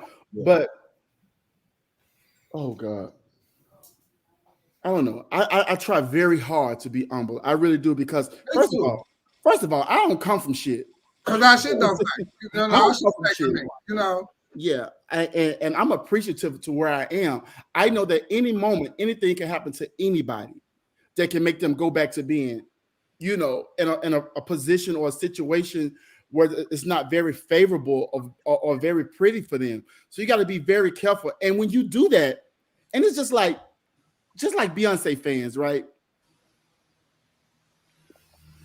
Your fans sometimes can make people have these things against you too. Yes, Because indeed. they are slamming it down your throat like, can't nobody beat my bitch? Y'all ain't shit. There go my girl again. Can nobody fuck with her? You know, you be like, well, damn, bitch, is she invincible? And then You that know makes you feel some type of way about that person. Yes. So, you know, you have to watch that too. So, you know, it's a lot. It's a lot. We can unpack so much, but listen, be true to yourself. Pat yourself on the back. Tell yourself every day you're enough. Tell yourself every day that you are great. We're not saying don't tell yourself that. Definitely tell yourself you're great. And you can also feel that no bitch can touch you. That's how you feel. You know what I'm saying? But you can't make other people feel like they ain't shit in the midst of you doing that. You know what I'm saying? You got themselves, hopefully. Yeah, you know what I'm saying? Because anybody can be beat. You can be beat out of a good job. You could be beat out of anything. You know what I'm saying? You have your good nights and you have your bad nights, but you know, it is what it is. Be careful how you treat people, because you don't want people to treat you like that. And then a lot of time, right? Patrick says narcissistic behavior. That right there is a whole different thing. Like, you know, I've been around people who only want to talk about themselves all fucking day long. Like, bitch, enough, bitch. I see you. I see you. I see you. They see you. We all see you. Get the fuck on. You know. But well, I think a lot of entertainers have that mentality because they're used to being in the spotlight.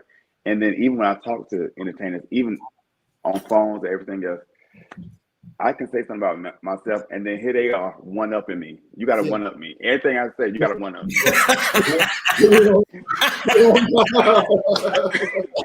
I can be like, I'm like, damn. Somebody bust my window. Oh, I know what you feel like. Somebody bust 3 of my windows out. I'm like, damn. Okay. Oh, I gotta play like Thank you, Timothy. But pay attention. It's a lot of people that will one-up you. And I'm like, girl, shut up. They will. They won't let you have nothing. You drop a promo, here they go drop the promo they got done out of the Vogue magazine. Okay, bitch, we knew you had it. Come on. Okay. All right, girl. All right, girl. You can have it. Toyota, they go get a Lexus. Bitch, please get the fuck out. So I came across this video. We're gonna switch subjects up a little bit. I came across a video the other day, and it was a quote unquote straight man talking about anal pleasure. Yes.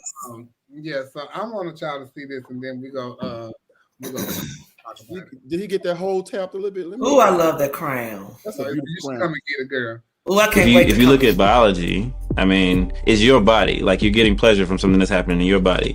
So with anybody else, I mean, you could be like, hey, if 2 lesbians use a strap-on, then that must mean that they secretly want to be with a dude. You can't necessarily say that. It's how you feel. But anatomy-wise, all you're doing is creating a pleasure for that person that's already exists in their body. You're just stimulating it. So if it's something that's inside my body, it's being stimulated, doesn't necessarily mean that I want to be with a dude. It's just being I'm enjoying pleasure. The majority of people who experience that may be bisexual or gay, so people tie them all together, but it's not necessarily the case, in my opinion. So what y'all think about that? Well, okay. So I do know that there are straight men that do like to get pegged by their women, but they don't like men. You know, and I even know a couple that I met, not on a sexual level. I met them through a friend of mine, and they told me what they were later on, what was going on. But it was a straight couple. and the man liked to get paid. And the woman wanted her trans girlfriend to like have sex with her husband. That at the time when I met them, that's what was going on. It never happened at that point. But the woman had already been pegging her husband. So and what is pegging? Pegging is when the woman strap on and penetrate the man. You see all these terminologies that we as gay men just don't know about. You've never heard that before? Why would I know what pegging is? I mean, you just hear it in conversation, or because do you guys? Why would I even know? Do you guys remember when the guy went to the doctor for a prostate exam, and the doctor was doing, whatever, and he came, and he went back and shot and killed the doctor. Damn. Yeah, he sure I did. remember that. That's a true story. Yes. Damn, I'm finna go to that doctor. Well, guess what? Well, yeah. You're gonna have to meet that doctor on the other side. Ooh, that's terrible. Yeah, so I don't think that, like he said, it's sexual. You might not want it from like the same sex. Now, if you want it from the same sex, I think that's when the gayness comes in, and and all of that. But but it's so funny, like when two women is together, why they don't ain't nothing never wrong with that. Y'all don't even really call that lesbianism, because guess what? They might just have a drunk night and just end up doing something with each other, but then they never had that experience again. But if two men was to have that experience together, oh, y'all gay.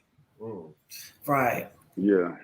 I mean, if a man just so happen to have sex with a trans woman, oh, he's gay now. But you could be the only woman, or you could be just, he done got drunk that night and end up having you, and he regret it tomorrow, but you did it. That was fun. Yeah. Oh my God. I didn't think I was, maybe, I don't know. I didn't think I was gay when I was letting the boys hit me anal. I was gay when I started enjoying sucking dick. Oh, so you weren't gay to them? Yeah. I know you lying. I know you. Oh my God. Oh, jeez Louise. Jefferson! I'm like, I like this. They look at men as being dominant, but guess what? Sex is all about pleasure. It's about pleasure, child. It's about I always think gay is a lifestyle more so than anything. Just my opinion. Exactly. I always think gay is It's a not lifestyle. a sexual thing. It's a lifestyle. Right. Yeah. Right. You hit the nail on the head. Yeah. Lifestyle. So I don't understand why people put so many labels on everything, and that's what we do. Yeah. And it shouldn't be that. If you want to have sex, whatever you want, that's what you want to do. That's what you want to do. Have you some sex. Why does everything have to be, oh, that's nasty, you do that? Right. Neil, how big was the first dick you sucked? Ooh. Who? Neil? I don't know, because when you're a different age, like if I'm 7 years old, a roller coaster might seem real big to me, but then that same roller coaster might not seem as big when I'm 14 years old. Yeah, that's true. So I don't know, but I know it was a mouthful. Wow. You had a little mouth there. Neil, you a fool. I ain't gonna play with you here. If you were talking to someone, you are in a relationship, but you have been going out on dates, spending time and all of that. One day they come to your place of work on a date with someone else. How you feeling? Bitch. Girl, listen. Hey, it's happened to me, and I felt some kind of way. You say it again, Chevelle. I'm gonna say it again. Okay. You and this person just talking. I ain't gonna read it like that. You and this person just talking. Y'all not in a relationship or nothing like that, but y'all been going out on dates and stuff, and y'all been spending time together. Y'all have sex. Y'all do all the things. Just so happened, you at work one day, and they come to your the person you've been doing all this with, they come to your place of employment and they bring somebody with them, how you feeling? Now, mind you, I don't even know, because I don't even know if they even know this is where you work. Thank you, Ali. If they know you work there, now it's a fucking problem. It's a whole problem. I can't act the fool right now because I'm at work. but you know I work here. Now, if you don't know I work here, okay. I can't. Yeah. You know, but if you know I work here, it's a problem. And of all the places you could have taken the person on a date with, why did you have to come to where you know I work? You know what though? It's you really have to play your positions in these. But still, it's a respect thing. No, you don't have to respect me. We just fucking. No, you don't. We just fucking bring them in. Bring them in. No. And I'm act like we never really met. No, here's the thing. This is why people get so fucked up, right? Okay, say for instance, if you were fucking with somebody, man, right? And it's a sex thing. And you texting this person all the time. You know they got a lover. What the fuck you texting them for? Wait till they text you so that you can know that they're free. You can know they're available. You can't fall in love with a round. A round is just a motherfucking round. Okay? Listen, you could bring your mammy in there along with 4 more of your other boyfriends with her. I don't give a fuck. How may I help you? I mean, because I don't see the I'm big playing deal my in it position. I don't see the big deal in it because a lot of people, y'all around sleeping with somebody else's boyfriend and y'all in the club talking to them and XYZ. So it shouldn't be a big deal. Just keep it moving. Keep it moving. Know your position. Now, if that's your boyfriend or something like that, y'all was supposed to be trying to get together or whatever, then I understand you'd be a little taken aback. I expect you to fuck other people. We just fucking. But that's what she said. She said that y'all are going out on dates. You're trying to get to know each other. Yeah, I'm assuming. I guess they trying to get to know. If you were talking to someone, you are in a relationship, but you have been going out on dates, spending time together. I'm assuming spending time getting to know them and all that. Get to know somebody. First off, don't limit how many people I got to get to know. But I want to get to know a lot of people. Oh. And look at the time we in now, y'all. We not back in the day. It is like I always tell people, it's so easy now to meet anybody. I mean, you could meet somebody in 10 minutes, you fucking them. You know what I'm saying? They come booty hole, greased up, every motherfucking thing. We in a different time, in a different space. Unless you're really trying to be with this person or something, then double down on their motherfucking ass. Make it official. Do what you need to do to make sure that this don't happen. But if we just fucking around, all I look at you as is a piece of ass. It ain't nothing more and nothing fucking less. And stop thinking that just because you have somebody. You keep going on these dates with this person and all this kind of stuff like that? Yes. No. It actually turned me on to know somebody else fucking you. No, I'm not. I'm not doing that. Yes. Well, you want to be in a relationship then. You want to be, that ain't no fun thing for you. That's a relationship for you, Dominique. Well, that's what I'm saying. But that's how I took. But that's how I took it. That she's saying we've been going on dates. We're trying to get to know each other. We're working towards being together, and then you're going to bring a date to where I work. That's what it looks like. Of all the places that you can go to, why would you have to bring that person to where I work? Let me ask you something. I mean, it's not so much that you're seeing other people while you're trying to get to know me. But why did you have to bring that individual to where I work? Well, maybe if they get to know you, they don't know where you work. Now you're really dissecting it, Neil. Now you told them you had your own business. You were working at a restaurant. It could be anywhere, though. But you know what, though? You really have to know your fucking position. Because you got to realize, are we dating exclusively or are we just dating?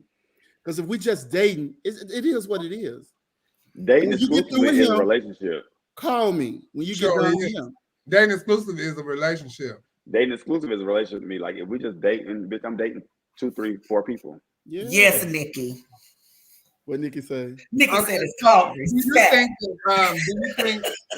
Do you think PrEP has made people less likely to use a condom? I think so. I think they think that PrEP is a contraceptive. I think that they don't even care anymore. And I'm on PrEP. Okay, you can still get other STDs. You can still get all of it, and it's not going to stop you from getting those things. So I do think so. What you think, Dominique? Wait, I was what was the question? Do you think PrEP has made people less likely to use a condom? Oh yeah. I do. I think because I think the only thing, because I guess since you can just go get a round of penicillin and all that other kind of stuff, they're okay. Right. So I think so. I think people think, okay, well, I'm not gonna get HIV, so everything else is all right. Right. I think I understand, but are they really on PrEP? What you think, Neil? Right. Yes. Definitely yes, for sure.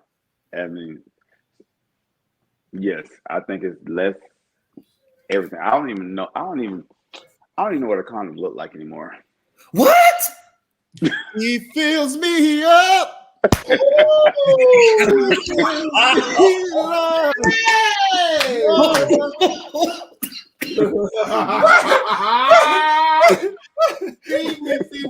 Dave, what did you say?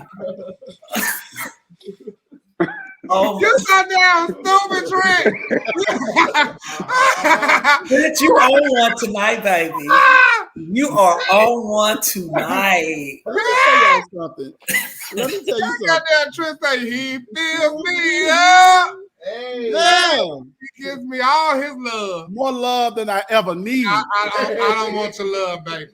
But you know what? The reason we have PrEP and the reason we have Victoria and all that stuff is because there has always been a lack of condoms.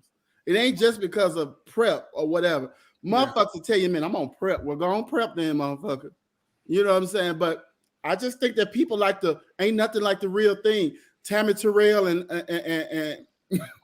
Marvin Gaye said it years ago. Ain't nothing like the real thing, baby. Okay. Baby, let me tell you something. And it definitely feels different. I'm like, what's going on? Prep it. Put the prep it, bitch. Prep it up. Yeah. I'm just saying. I just don't know. Do y'all think size matter? I don't think so. I think it's the motion of the ocean. But let me tell you something. Though. Let me tell you something. I think it's what you, if you know how to utilize what you got, that's amazing. But I'm not one to like. I'm very disappointed when I do see it when it be like no. Wait, which one is it? Wait a minute. No, it is because now we're here. Okay. And I don't want to embarrass you. Oh, you go on with it? Oh. Yeah, you know, I done been wanting to go along with it, and Dave, don't act like that, Dave. And look, Coco say, do you call somebody afterwards? Sometimes. I love that. Sometimes. But you know, if I know I'm trying to keep you, yeah. You know, it definitely matters, and even like when it matters when I'm like bottoming. I've had like really good things happen with people with small sizes, but it matters because like 8, like an 8, I feel comfortable. 10, I'm being reckless. I'm being real reckless. And what's the biggest dick been in your hole? You know, I don't measure it at the time. I don't know. But they told you how big it was before they came. They be lying though. Yeah, them little ones do great. They pump a little air in you, give you gas and all kind of stuff like that. You know, see, it make it do all of that Trent just did. See, No. But you know what? God did not bless me with a monster dick, and that's one thing that I was always wished for. I thought I had a big dick when I was a teenager, right? I had these girlfriends I used to hang around. So I should look at my dick and say, oh, I got a nice size dick. And I remember going down their house one day and it got on hard and I pulled it out. Oh, they laughed like a motherfucker. I said, oh. What? I said, oh. Really, Trent? I said, oh. This is damn stupid. I said, oh, this ain't big as I thought it was. So I had to learn how to fuck. I had to learn how to do the motions, and I had to learn how to eat between their motherfucking ears, between their eyeballs and shit. Like I learned how to fuck like a porn star. So like when you get done, it's quite an experience. So I still can be able to walk away with some big dick energy. Like, yeah, I did that. See, that's right. See, you got to make a bitch feel good about what you're giving. Yeah. You know what I'm saying? So once you God bless me though. What Neil? God bless me though. But see, all big dick ain't good dick though. I've been across a couple of big dicks that don't know what the fuck they doing. Sure don't.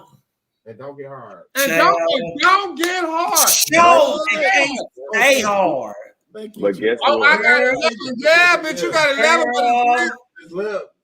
And what a lot of y'all out there, you know, you people that bottom and stuff, y'all be really kind of loose when they can just go in you like with nothing. Now you need some alum or something. Yep. Now if you ain't got to look up in you when they first go up in like girl, if they done did this and they done went up in you and you doing like this, I told you, I keep telling y'all, you have to pretend like the first few minutes, even if you like, ooh, stop. Oh, see, if you pretending, that means that you one of the ones that doing this here. No, you because if the posters go in, you be like, okay, punish it. See, if you ain't got the.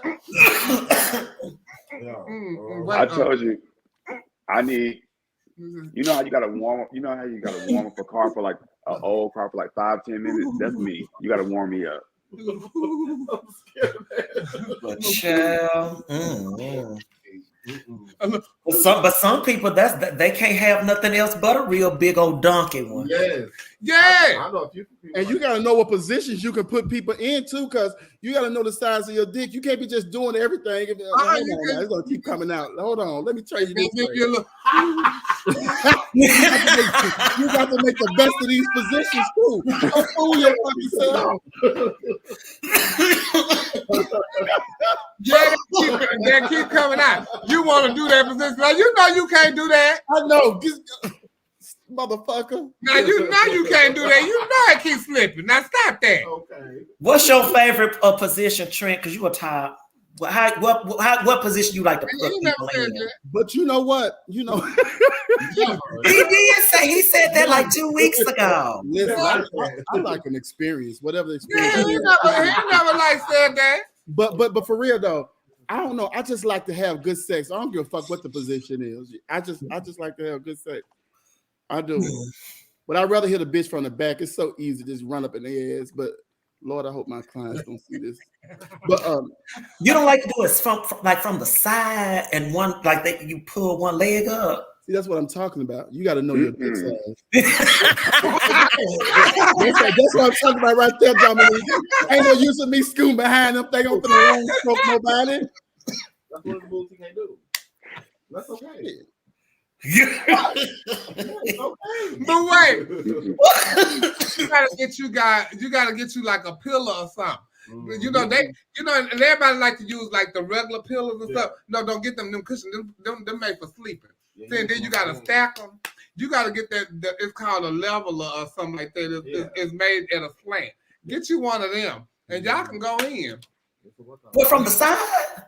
You can do it. It's a pillow it's a slanted pillow like this. Well, see, I don't need that. You know what? Okay. Go show them yours. I got one. I do. I have one. And it's like, and I wouldn't tell you where I got it from, but then that's gonna tell y'all too much of my information. You're gonna be satisfied leaving my house. I promise. Yes, I mean it's a wedge. Yeah. It gets you in the positions you need to be put in, bitch. I'm telling you. And then when I run into somebody who just got a big hole, you know what I do? I just start like I like to finger fuck them with about 4 or 5 fingers and lube real good and just like almost put my fucking fist in it. I like that. That's better than me playing with them with my shit. You know what I'm saying? Let me come out this. Just stick this in. Yeah. You know what? But when they're like really open like that, does that not? I mean, are you still turned on, or are you just kind of like going, "Oh wow"? I'm turned on when I'm doing this. Wait, what you say, Neil? I'm turned off completely. Like I got some friends who like fisting. That is a turn off to Oh, me. I want to 'cause- kiss somebody so bad. Do you? Yes. I be trying my best with my 4 fingers, then I'll try to slip that 5th one in there. I really do. Damn. Listen, because they asshole look like a mouth. Ain't no use in me acting like I'm Ain't no use of me acting like I'm finna hurt you. See, that's when you just get the fuck up. You just get up. When you come around here and your booty do this here.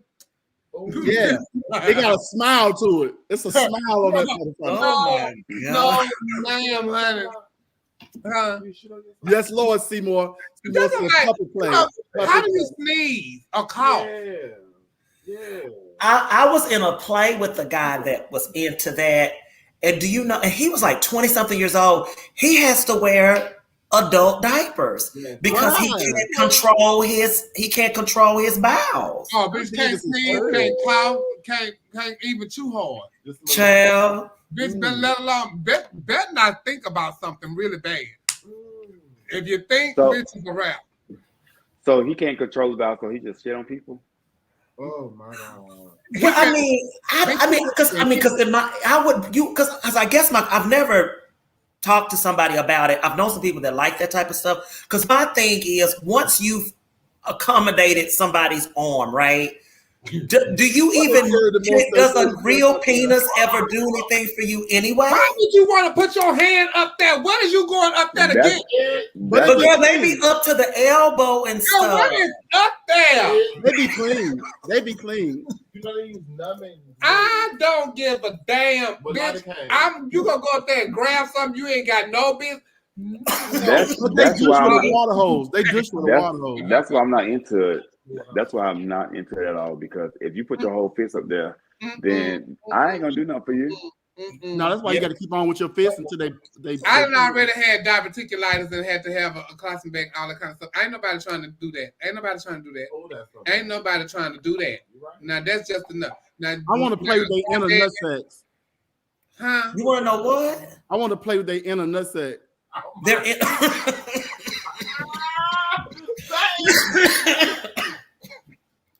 He fills me up. Child, you gonna be feeling more than their inner nutsack, child. You gonna be touching their heart and stuff.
Child, who cut us off like that? I ain't like that. Chevelle.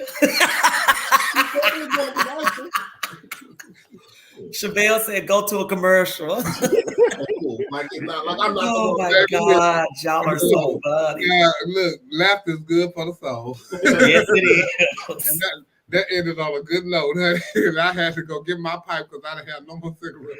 I ain't had no weed in the fall. Child, We're in a look. full conversation. Y'all done cut us off. We weren't in the full. It was coming down to the nitty gritty. To the nitty gritty. Down to the nitty. Listen. That does conclude our Shout out to Marco Dupree, honey. I got to get down to New Orleans and come to Up and Adams so I can. I want to tell you. Okay, so let me tell you. Baby. I had something called catfish and a long word after the catfish. It was catfish. Damn, and I forgot the word. It started with a T. It started with a T. It's a T with an S and a P and all that kind of stuff. Yes, it was so good. But let me tell you how good it was, though, Neil. Because did you have yours there? Like, was yours to go or was it there? Oh no, we had it there, and then we had them put. Me and Don had them put spicy sauce on ours, so it was really, really good. Okay, so I had it and I ordered mine to go, right? So what it is it's fried fish over a bed of rice with like this cream sauce on top. I think it got crawfish in it or either crawfish or shrimp.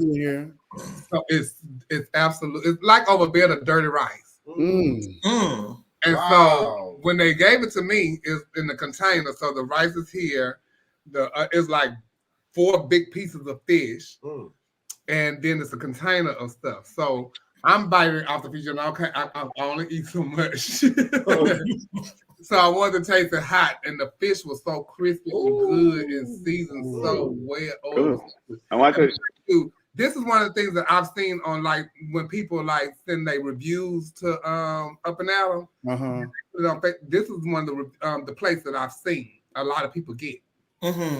So I'm eating the fish, then I taste the rice. I'm like, ooh. So girl, I don't know what I thought the little sauce was, but if I tell you I ate the sauce and thought it was like a crawfish bisque or something, they say, no, you're supposed to pour that over the. Well, bitch, I ate that like it was soup. Thank you,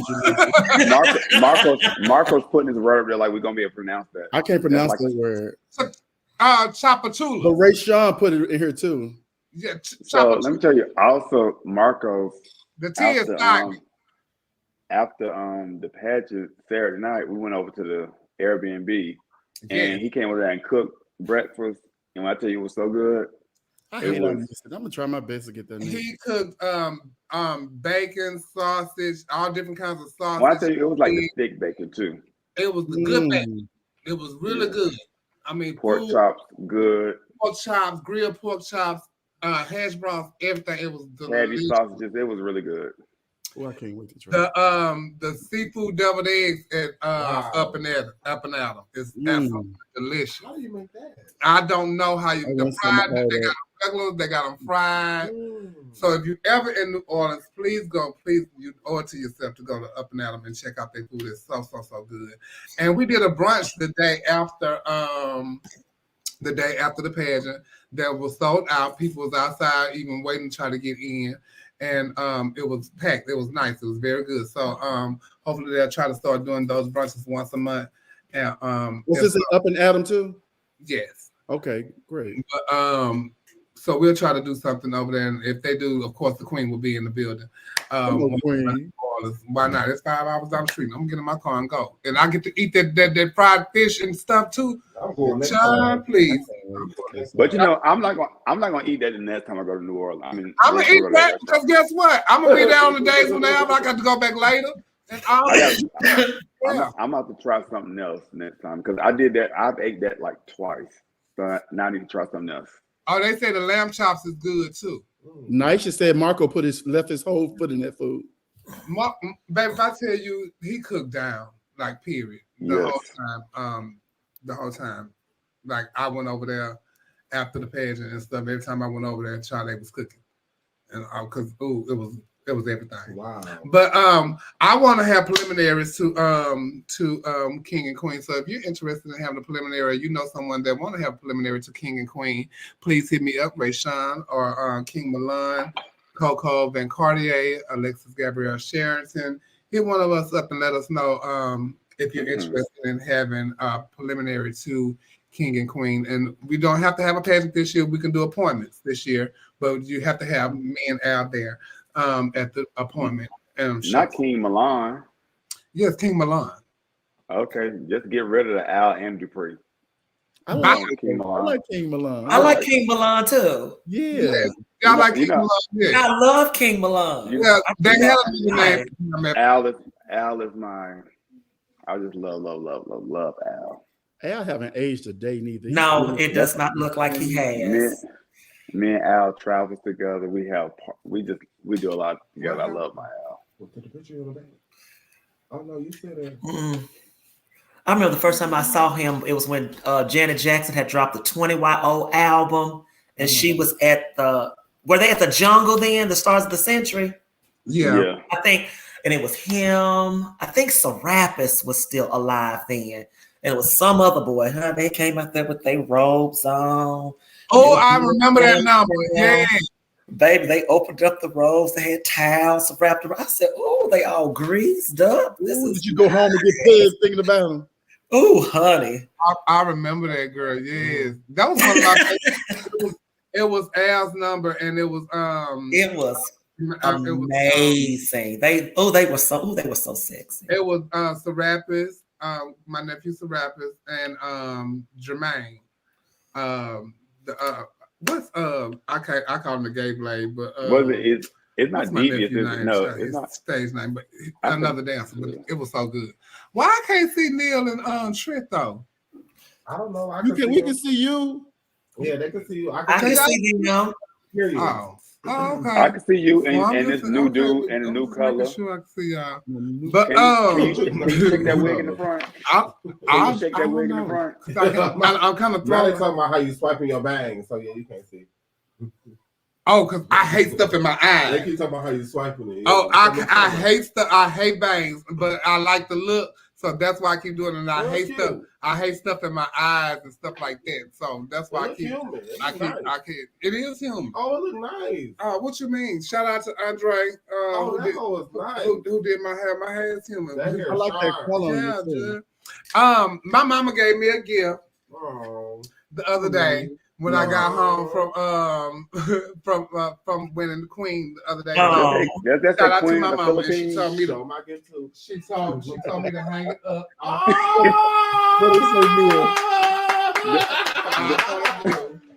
That's that Queen of the Philippines. So you had your pen sitting there the whole time. Okay. I had my pen sitting there because my mom. It's not even right now, but I fix it. And okay, show my ass. So and then my daughter bought me some flowers. Oh, so thank you, Coco, for my flowers. You're welcome. And Coco, I really want. Why can I see today. Neil? And I'm kind of over that. They froze on my end.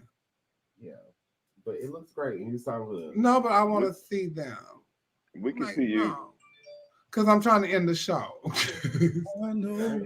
Dominique, say something. Yes, ma'am. Okay, well, why I can't see near them, y'all? I'm really kind of irritated, for real. I really want to. I don't know. Because Neil over here playing with his nipples. He playing with his nipples.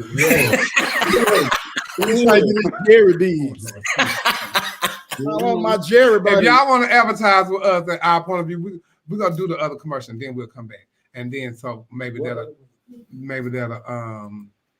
bring we'll come back with 7 more topics to talk about. Yes. Well, actually, let's do that. The King and Queen promo. Yeah.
Sickening.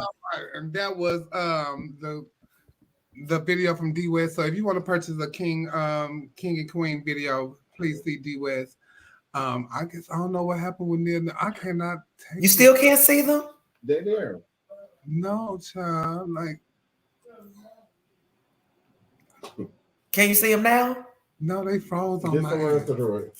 They froze on my end. And also, and I want to play the crowning from. Can you hear me? From King and Queen. So this is the crowning from. Can you hear Neil? He just talked to you. No, you was talking about. I can't hear them at all. You see, they're not here. Yeah, Coco act like she can't see my screen. We're gonna go out and come back in. They're gonna go out. When I came back in. Okay. So you wanna wait to play the crowning? No, go ahead and do that. Okay. The tie is between Ryan Sugar Bear and Cyan Fox.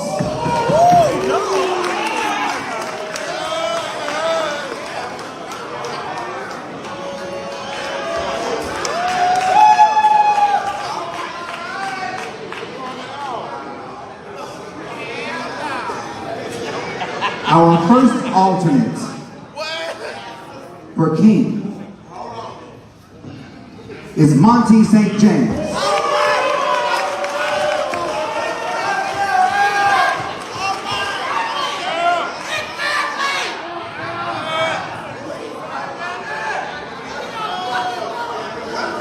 And if you would please welcome with a thunderous round of applause our King, King Al Malone Dupree.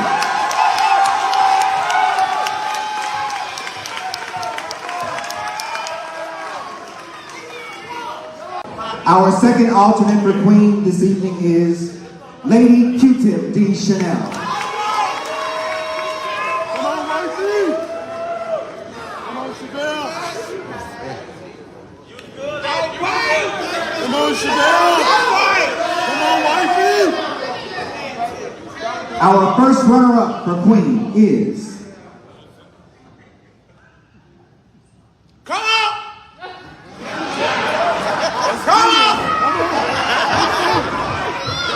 Our first runner-up this evening for Queen is Giselle Barber.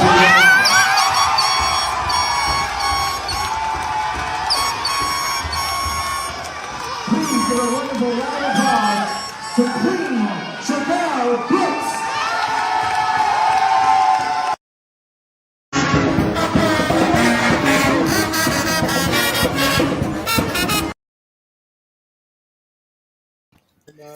Yes, Josh. Come on, Josh.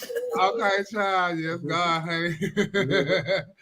So, if you're interested in having a preliminary to King and Queen, reach out to myself, King Milan, Rayshawn, Alexis Gabrielle Sherrington, Coco Van Cartier, and we would love to have you a part of the royal family.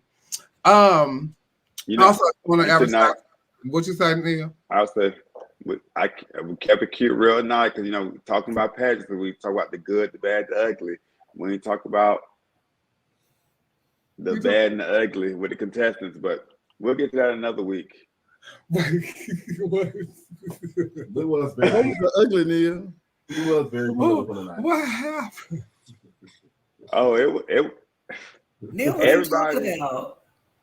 We just being respectful because Chevelle won the title, but just like with our pageant topics, we gotta talk about the contest that really was good and those that really was not good. Right. Okay. Right. Well, we always do. We always do. That's not fair. But we'll talk about it next week. So Yes, we will. I agree. So continuation the next week. We do. We ain't got a little time to talk about it now, about 10, 15 minutes. We shouted my king what? I go king on the show. Oh yeah, but my king is in Costa Rica tonight. You know, he had to work, and he actually he just woke up. I was texting him right now. So shout out to my king, King Milan. In Costa Rica. Yeah, he's a flight attendant. Oh, okay. And because I was gonna have him on tonight, but he was working. So hopefully next week he'll be able to come on and talk to us and stuff, and we can dissect the pageant like Neil said. Okay. Yeah. But we got about 10 minutes. We ain't got 10 minutes to do it now. Somebody else to do hello, we already 2 hours and 15 minutes in. Oh, okay. And I know y'all be wanting to talk to us and stuff like that, but that means y'all got to come back. Oh, guess what? Shout out to Athena. This was the finale of for the holidays. So it was. So we won't get to dissect this one. We gotta do it now. Yeah, no. We gotta do it now. No. Next week. You gotta do Really, it I now. tell y'all, I forgot about that. We gotta do it now. What y'all think we gotta do it now? We gotta do it now. I ain't got no pictures. I ain't got no nothing. No video, no nothing. Okay, all right.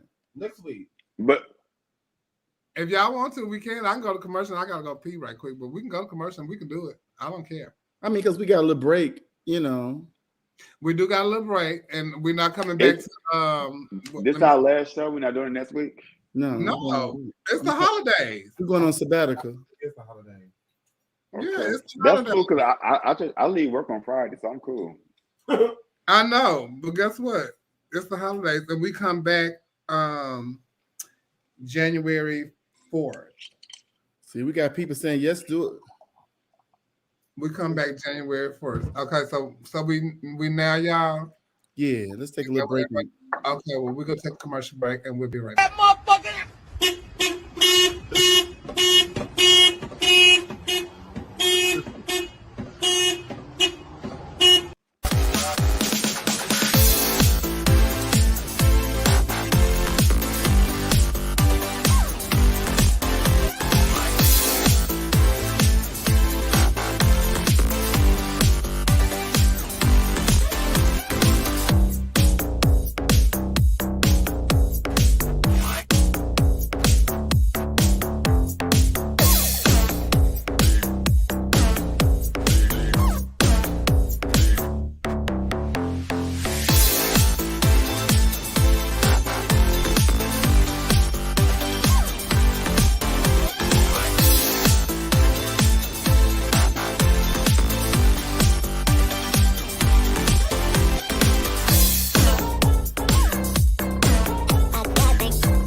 later.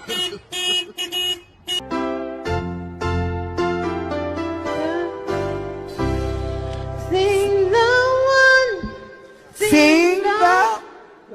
sing the wondrous love of Jesus. Sing His mercy and His grace in the mansion bright and blessed. He'll prepare for us a place. How that man get in that truck? You on mute. Hello, Dominique, you on mute. Okay, I'm back. All right, Sean. How that man get in that truck? Why is that still playing? Is it still playing? It's still playing. Like we still hear it. I don't hear it. I don't hear it, Neil. Neil, what you hit on your break? I still had a commercial. Like I'm hearing a little girl. Neil. You still here? Like I'm now hearing the little boy who touched the boy head. Yeah, you being for real? I'm being for real. I don't know. I don't know. He said, "Makai, why would you do that? We got to go out to eat. Ain't anybody told you that was the marker. That's Why all would I'm you do talking that? about, Artez. How he gonna get out of there, Artez? You might need to come back. I don't know. And come back in. Hey, Terry Williams. Hi, Terry Williams. So, okay. So, a lot of people, thank you, Mama, for my queen of everything. Savion say he hear it too. You hear it too, but I don't know why y'all hear it. Of course, he don't hear it. I don't hear it. It ain't nothing playing. What y'all hear? Well, it's off now, but I did hear it when we first came back. Yeah, as long as it's off, and yeah. So I got a lot of questions in my inbox about the defending of the title thing with King and Queen, and a lot of people liked it because they thought it was something different for pageantry, and then I had some mixed reviews about it. Me myself, I don't mind it. I think it's something different for pageantry, especially the kind of pageant that this is, and it's called King and Queen. And that's just like, you running for presidency and all that kind of stuff like that. You want to defend the throne, the title, or whatever. So, and you get to do it a second time. Now, I don't even think we even got that far as to think like if you do defend your title and you win for the second time, do you get to do it again? But I think you should. Oh yeah. And even Rayshawn, we haven't even talked about that, because I didn't even bring that up, and we never thought about it. But I think it's a stop after that, Okay. Have you ever reigned for something that you want to like continue to reign for, and you will compete again the following year? Actually, Rayshawn said no. I haven't. Rayshawn said no. Yeah, so I haven't. I have so much fun. During that reign that year. My thing is to want to. Go to the next. I want to move on. Yeah. I want to move on. I don't want to be pigeonholed for another year under that particular thing, And not to say that it won't be a good thing. It could be, but for myself, I would want to move on. It ain't like when I was Universal Show Queen and I was stuck with it for 3 years. I could have stopped it, and said, no, I don't want to be that, just like Stacey Holiday. I want to go on with my life. And I want to do other things, but it is what it is. But I don't mind the defending of the title thing. I think there are some things that could be tweaked about it, but we'll find out later if there's going to be or not. So when people say as a competitor, in the contest, are you completely blinded by your preparation, or do you kind of scope out the competition that's also backstage with you? You mean in defending it or as no, just in general? Well, like I said earlier, I said earlier, I didn't like see the place that I was in backstage. Only thing that I could see, Q-Tip was like right next to me, and so when she put on her evening gown, all I could see was from here up. But maneuvering through stuff, when I'm thinking like going to the stage, I wasn't thinking to turn around and look at her as I'm like you hit that, seeing what she doing or what she got on. I'm hitting it to where I need to go to the stage. Right. So right next to Q-Tip is Giselle. The only way I got to see what Giselle was wearing for swimsuit is because I'm standing on the other end of the stage and I can look straight ahead and see that, she had on a white swimsuit, but she was bending over at the time. I didn't say like to sit up and look at her and scope her out or nothing like that. I'm worried about myself and what I got going on. So I'm not trying to scope out the other competition because I think that's going to put me in another space in my head, that I don't need to be in right now, and I need to be, worried about myself. But I can see the boys. I didn't see 1 and 2, but I saw 3, 4, and 5. Mm-hmm. So no, I don't. I'm not trying to watch nobody else in the page. And if you've ever been dressed by Tanisha, she'll pop you upside your head looking around because she did me. Well, Tanisha just did my makeup. Shout out to Tanisha Iman. That was Tanisha Cassadine is who I was talking about. Oh, when I was competing for Miss USA one year, honey, I was turning my head, honey. She popped me upside my head. She said, "What you looking for?" But I turned my head right back around. You have to stay focused. Tanisha Iman did my makeup, and that was her first time doing my makeup. And I've been beautiful for years. And I've always tried to get somebody else to do my makeup, and nobody else. I feel away because you didn't ask me. I would have came to Queen. Child. Honestly, I thought you only let Red paint you for pageant. I promise you I don't. Selena painted me for Universal Show Queen. Who did? Selena from Vegas. Oh, for real? I didn't know that. Is that the girl you was in the French Quarters with on Sunday? Yes. Okay. And shout out to Selena from Vegas. That's who built my costume for a presentation, my showgirl costume. She did that. She's a phenomenal. How much money that cost? Did she do the body? Yeah, did she do the bodysuit too? No, she didn't do the bodysuit. Jamie made the bodysuit, and Catherine from here beat it and stoned it.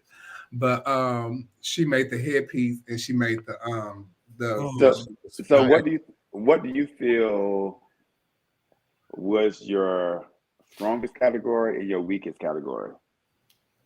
My strongest category, I would say my strongest category was talent and presentation. And then after that was question and answer and swimsuit. Evening gown wasn't my strongest, but I still think my gown was absolutely beautiful. It was breathtaking. It was stunning. It was everything I asked for, but it was long as hell. And the reasoning being, and when you going through what I'm going through right now, and being that I have this surgery. Now, had I not had this surgery, it probably would have went different. But in the last couple of days, I can't eat and stuff like I want to, and then I'm moving around, I'm shaking and all that kind of stuff like that. I sat in the house and walked up and down that hallway, and the dress was long. Dress was not long. I did not step on the dress or anything like that. The day of the pageant, all I had that day to eat was probably like 4 shrimps. And that was after I left the venue for rehearsal. So then when I put on the dress is too long. Mm-hmm. And it was already in like the nape of like where I was okay to walk, but then the inches or whatever just made it even longer. So it is what it is. They didn't they clocked that, but they didn't clock that the bracelet had popped. Oh. The bracelet had popped too, But you know, they didn't see this. But I heard somebody on live say something about they saw the fishing wire, but that was because the bracelet had popped. So when the bracelet popped, the fishing wire was sticking. The bracelet popped on stage. The bracelet popped on stage. It was a beautiful gown though, but The bracelet popped on stage. That's why I'm holding my hand like if you see it, I'm holding my hand like this constantly because my bracelet is here, but it's attached to the ring. So if I would have left, it would have fell down. It would have been dangling. Oh, you felt the falling off. So I left my hand bent so it can balance on my wrist. But you know what? That comes from doing this stuff so long that you understand that. And that's why it's always hard to beat girls who's been doing this for a minute, because girl who hasn't been doing this for a long time, you would have definitely saw her bracelet falling off. You know, that's a good thing. Let me ask you this, Chevelle. I watched Giselle's live, and she said she called you a week before the pageant and told you she was doing it. How did that make you feel? Honestly, when she called, we was actually texting, and I texted her about something, and she said, well, I'm gonna tell you this, and I'm gonna tell you because I think we're family, and I think you should know, and I'm doing the pageant. And I said, okay, thank you for telling me. When she first told me, I was like,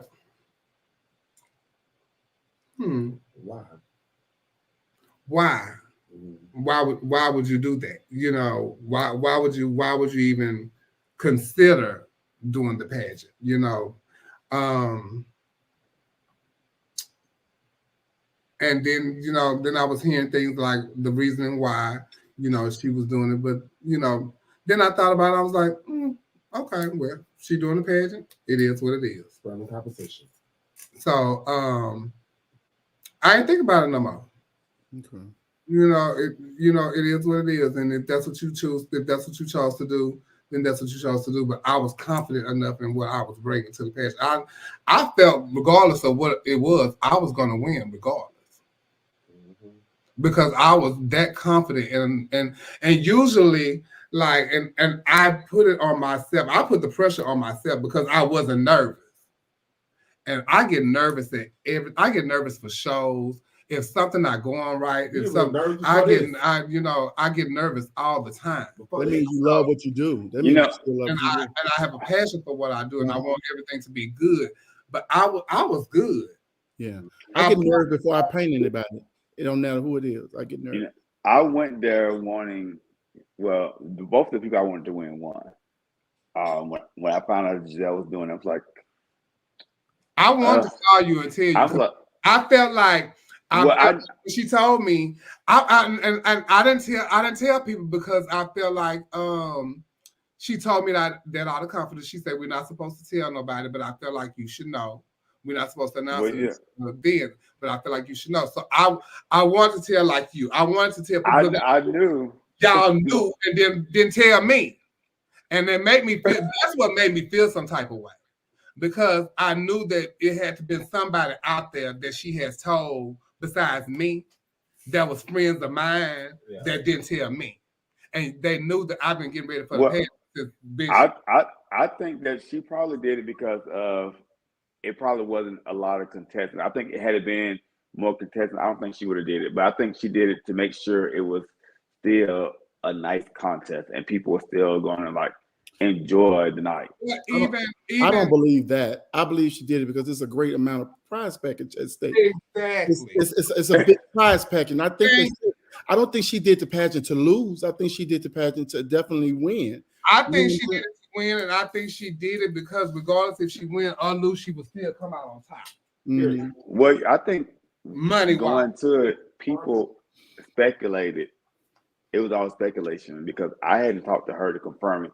But people were speculating because she was making Facebook posts like, are we going to defend our title? And, little things like that. So people were speculating that she was going to do the pageant. So it wasn't until that very moment that she said, I'm going to defend the title, that I kind of like, oh, yeah, she's going to do it for real. And actually, like when Rayshawn asked the question, I don't know if he was standing next to Giselle first, but he went to Quentin first. Yeah. And I was like, when he went to Quentin first, I was like, oh yeah, Giselle was about to say yes. But I mean, she definitely made it exciting by doing it. Okay. Yeah, of course. I think that you know, because it was to me, I think it was a money thing. She said is to make it a pageant and this and other, but Q-Tip was good. Q-Tip was good as a motherfucker. Yeah. Okay. So yeah, Q-Tip was good. So when So I think I'm a pageant, I think is I'm sorry to cut you off though, but if it was me and Q-Tip, it's me and Q-Tip. Period. So I can see that even if I was there by myself, then okay, let's do the roll. pageant. Mm-hmm. But you know, it was people that paid their entry fee, and it was me and Q-Tip. Mm-hmm. So let us do the pageant. You know what I'm saying? And you don't have to defend it because we're there. But you know, if so I feel like that if it's gonna be a pageant, let it be 5 or more people. Then it was defend like if you're gonna defend your title, defend it, because to me, if let's say you plan on defending your title next year, you have this amazing reign. What is going to make Chevelle go and recruit other contestants when you plan on defending your title? Right. See that too. Right. That makes sense. That's a thing too. Because I already know, well, as of right now, you know, I wouldn't want to go in defending my title, but I might can change my mind 3 months down the line. Do you think that would scare contestants off being able to defend your title? Well, it didn't scare me off. Oh, no. Well, and then it was too late in the game. See what I'm saying? Yeah. It was too late in the game for me to even say, okay, well, you doing it, I'm not gonna do it. Because I done spent a lot of money at this point. Yeah. You look like you spent a lot of money too. When I first got there and saw those tickets on the, I wouldn't know how to feel as a person that talked to you about the pageant, and then they ask you this question, then you like competing against me. It was like the small details that you did. Like when I got there and the tickets was on the seats when we came in there. Who put those tickets on those seats? That was my I'm like, yeah, that was good. With the Gladys Knight. Hey, Flame. Yeah. Shout out to Flame. Flame, in the gold dress, girl. With the talent stuff, that's something. Like I told y'all, I've always liked concert stuff. I always like doing live performance and stuff like that. So that was my time to have my concert. Oh yeah. That was it. And if I could have got the easel in the front where I could have a big promo like they have when you come to the concert, I would have had that too. I was trying to get it, but I couldn't afford it. I think I missed that in pageantry, and I know it's very expensive, but I think I missed that because that means somebody really, really got ready. Like it's an event. It's a thing. Like we come in to see a show, and I love to see a show at a pageant. I love to see things that haven't been done. I love to see things that just make you say, "Oh, this bitch went the extra mile." You know what I'm saying? The judges got like the flyer. You know, like if you know how you go to like the stores and stuff, and they used to have like the flyers sitting on the counters of the concerts that's coming and all that. Mm-hmm. Yeah. I had like a flyer made. That's what I gave to the judges. And then on the seats were the tickets, and on the tickets were the QR code. And if you click on the QR code, it takes you to my Facebook page. Oh, really? Yeah. So it was. Go downstairs and look on the coffee table, and the bag is a brown bag, and they should be in there, and like one of them shopping little bags, but they're in a bag. But so it was. I've been having like the vision for in my head for like years. I even gave it to Chanel one year when she was going to Universe, and it's just like something that I've always wanted to do. That's why when it feels like a full circle moment, and to actually win the category, that means a lot. And I wanted everything visually. Like if I could have used them instruments with the drums and the guitar, if I could have painted them white too, them would have been white too. I wanted everything to be white. Because I wanted it to be crisp. I wanted it to be pretty. I wanted it to look like a concert, like that's where you was coming to. When they opened up the curtains, I wanted them to think that they was back in the Ed Sullivan days. If I could have changed wigs, I would have. I'm telling you, I wanted everything, and like even in preparation, Tasha was like, you don't have to do that. I was like, yes, I do. Yes, I do. And they kept telling me, well, girl, so-and-so done dropped out. I don't care. You might be the only, but that's fine. All right, you better change. You better put your hair up. Okay. Yes, you did. That was quick. But you know, I thought about every little detail, you know, and I wanted it to be a whole experience, you know, for the page. But these are the flyers. Yes, ma'am. Bitch, when I tell you look like Gladys. And I even put it online, the wig that I have on in the picture and that I wear, this is Gladys Knight's actual wig. And I got it from a friend of mine that worked for Gladys Knight. You stole it. And shit, I wish I could. But so, you know, I live. I'm so happy. That's good, though. If you was not successful, would you have went back? No. Oh shit. No, I wouldn't have. And I wouldn't have only because I said this is going to be my last page and win, lose, or draw. I was going to be satisfied with what happened. Okay. Because of the simple fact, I produced what I wanted to produce, and this is what I wanted for myself. So regardless of what have happened, I wouldn't been on live talking about. We was gonna talk about it on tonight. I lost. It is what it is. I'm still Chevelle Brooks today. It doesn't negate the fact of anything that I have done in my career. You know, and it wasn't like if I had lost, I was gonna be bad. Like Giselle was first one up. She wasn't bad. No, she wasn't horrible. She's always good. She's a girl who competes well. That just because you didn't win does not mean you're not good.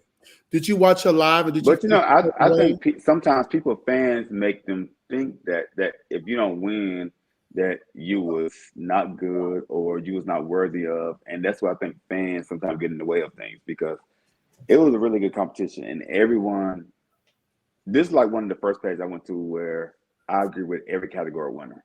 Wow. I thought every category winner won that category hands down. Funny, the before and after picture with me and Neil. Neil comes backstage and tells me how the categories was gonna go. Was he right? He was right. He was right? He was definitely right. Okay. Oh, but we was right together though. You had agreed with it. You agreed. The only thing Neil said was, he said, I think you should win question and answer, but Q-Tip is gonna win question and answer. He told me, I think you should win swimsuit, but Q-Tip is gonna win. What was the question? And he was right. And I heard all y'all chatted though. Huh? I heard all y'all chatted for questions. Oh yeah. What was it? It was he wanted to know, he told us what he expected of us as king and queen and what do we expect from him. And like we talk about this on the show. Every time we talk about pageantry, we talk about what promoters should do and what we expect of them as a promoter and as an owner of your business. So it was like, oh, this is perfect. This is perfect. So when I came off stage and they asked me how I feel, bitch, I feel great. Let's pack up because I'm gonna get this crown. I felt it. I felt like the winner at that point. So I felt like you felt like. How did the live make you feel? Giselle's live? Yeah. Oh mercy. Say it, man.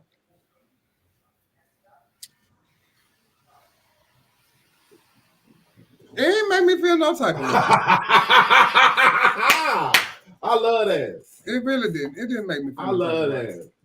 Have y'all talked since then, Mr. Pageant? Yeah, we was out in the French Quarters the next night together. Sunday night. And then we worked together on Sunday at the brunch. I didn't. Man, look, People feel how they want to feel about it. I said that too. People are able to feel the way they want to feel, and if she feels a certain way, she's able to feel that way. But I was looking at the live too. I was like, well, I wouldn't congratulate nobody if I felt that way. You know what I'm saying? I wouldn't even say congratulations to you because I feel like, and so many words was like, I should have won, So I wouldn't have said congratulations to you because that's not how I felt. All of that. And I felt all of that, but you asked me how it made me feel. Mm-hmm. And it didn't make me feel no type of way. Okay. It didn't make you got some people, just people in general, you have to allow people to feel the way I'm not lying, Trey. I promise you. I can feel some type of way. Mine is a motherfucker. How you say it's beautiful. Floor is so well constructed. Rajon did a great job. That is an amazing grant. I'm gonna say this. When we talked about humbleness and all that kind of stuff like that, I've lost Miss USA at large 6 or 7 times. So I know how to lose. I lost Heavenly. I know how to lose. Speak, man. Now, one time, have y'all ever seen me down anybody or say my accomplishments or this, that, and the other to try to prove who I am as an entertainer? Yeah. I never did. When I won Goddess International, Antoinette wore me completely out. I never pat myself on the back. When we talk about patting yourself on the back, I never pat myself on the back because I know I can be beat. Mm-hmm. When I was in that victim, when I was shouting like this, that's because, bitch, I did this and I did this on my own. Yeah. So we beg for we. Them my ideas. Yes. Damn right. Now, wait a minute. This is what I want to say too. You mean ideas on your own? Yeah. Everything from registration, from this wig all the way down to the crowning. Everything I did, that was me. But with a bunch of producers, right? With the people that send me cash apps and all that kind of stuff that helped me produce it. But the ideas was mine. Right? You did what you wanted to do. I did what I wanted to do. And I had hold on. I had people like Tasha Long that I would call every second, every waking moment. And I would ask her that question because I wanted as much to perfection as I can get it. Yeah. And I think with anything that you do in life, when you do what you want to do, regardless of the outcome, you feel good because you know I did what I wanted to do. So if I lose, I still did what I wanted to do. I still did what I want. And when people ask me for advice and stuff like that, I say people can tell you what they want you to do and what they think that you should do. They might kind of change your ideas. I don't ask you to change my ideas, enhance my idea. Enhance it. If I don't see fit for me to do it, I'm not going to do it. Don't pressure me into do it either. Yeah. And if I say no, okay, then no, I can't. No, we're not going to do that. But if I want to do it to make it bigger, okay, let me do that. Don't tell me you don't need to do that. You don't have to spend that money. Well, I want to spend it. And you have to be comfortable in what you're doing. I need to be comfortable. And I was able to spend it with the help of people sending me cash apps and stuff, and I was still able to pay my bills. Yeah. And I didn't get a dime of anything that anybody sent me to pay not one bill. Let me make that clear. Because I will go to work, kick, split, and everything with arthritis in my hip to pay my own bills. So going on back to that, so when Monty came out for presentation, and the presentation was lovely. I thought what Monty, like when you're interpreting somebody's language and not knowing the language, I thought that was culturally insensitive. I didn't like it at all. Yeah. I just think that we're in a different age of time that you shouldn't do that. Especially if you don't know, if you're not speaking the right language. So at that point, I was turned off for Monty in presentation because I'm like, why did you do that? Because if I just start saying, somebody would be completely offended if somebody did that. What did he say? Who was he interpreting? Asian culture, Chinese people. I don't know what he was doing, but it just, right in this day and age, it was culturally insensitive. It was kind of racist to me to him. That ain't racist. You going too goddamn far. That's how I interpret it. Why? Because you don't know these people This language. drag. There's a lot of stuff we don't know. We have took our spin on everything. It was just drag.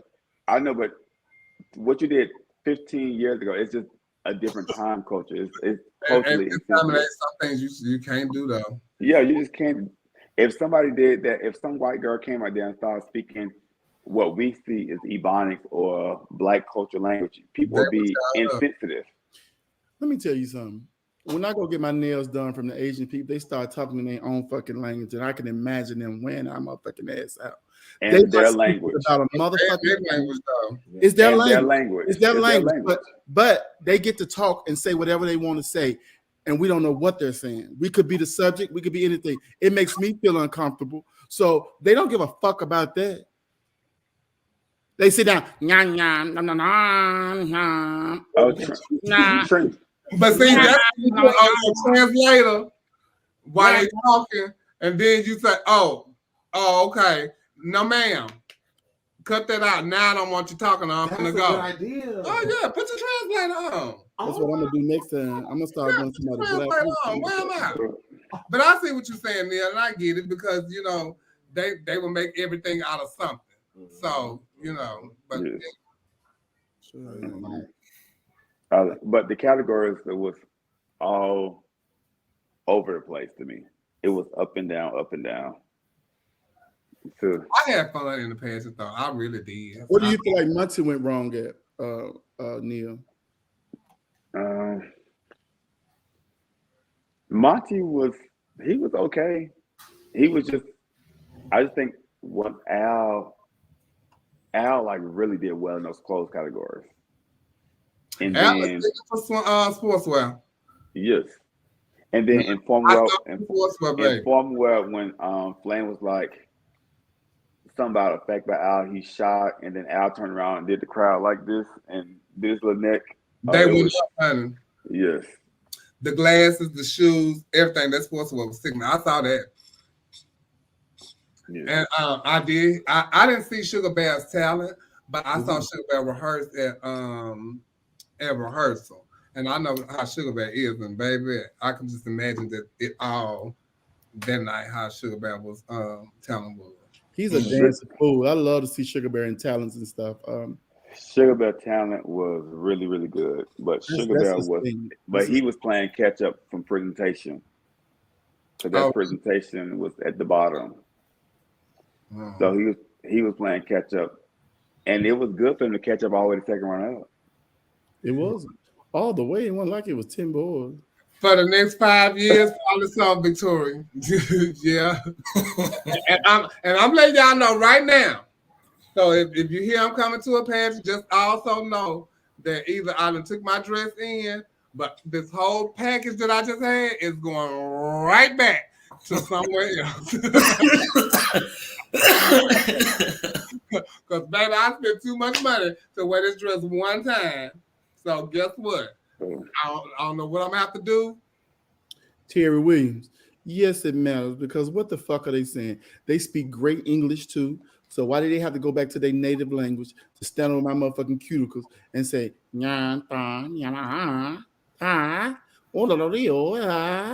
what the fuck are they talking about? I was like, what that be? Well, I was like, into heaven. What? Look, wait on the show. Okay.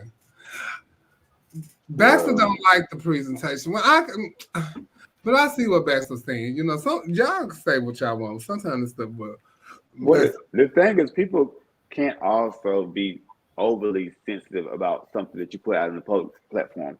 For example, and if people don't like about what people wear on the red carpet all the time.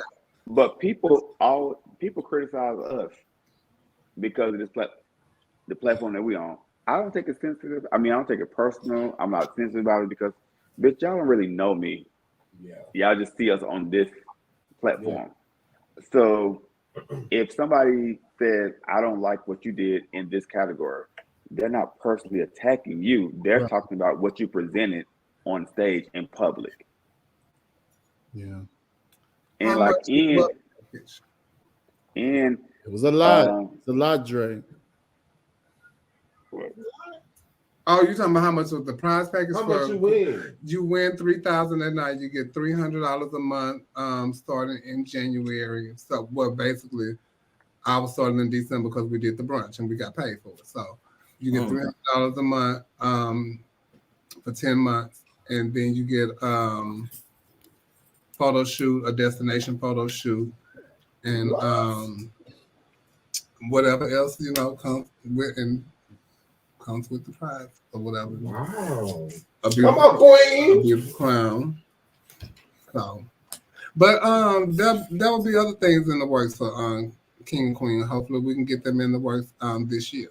Because now we're in our 4th year, and people are seeing interest in the pageant. Yeah, this is the 4th year. Wow, time is you know who I really enjoy seeing too. Who not people really don't talk about, but Venus is such a nice spirit. I just love. Yes, she is.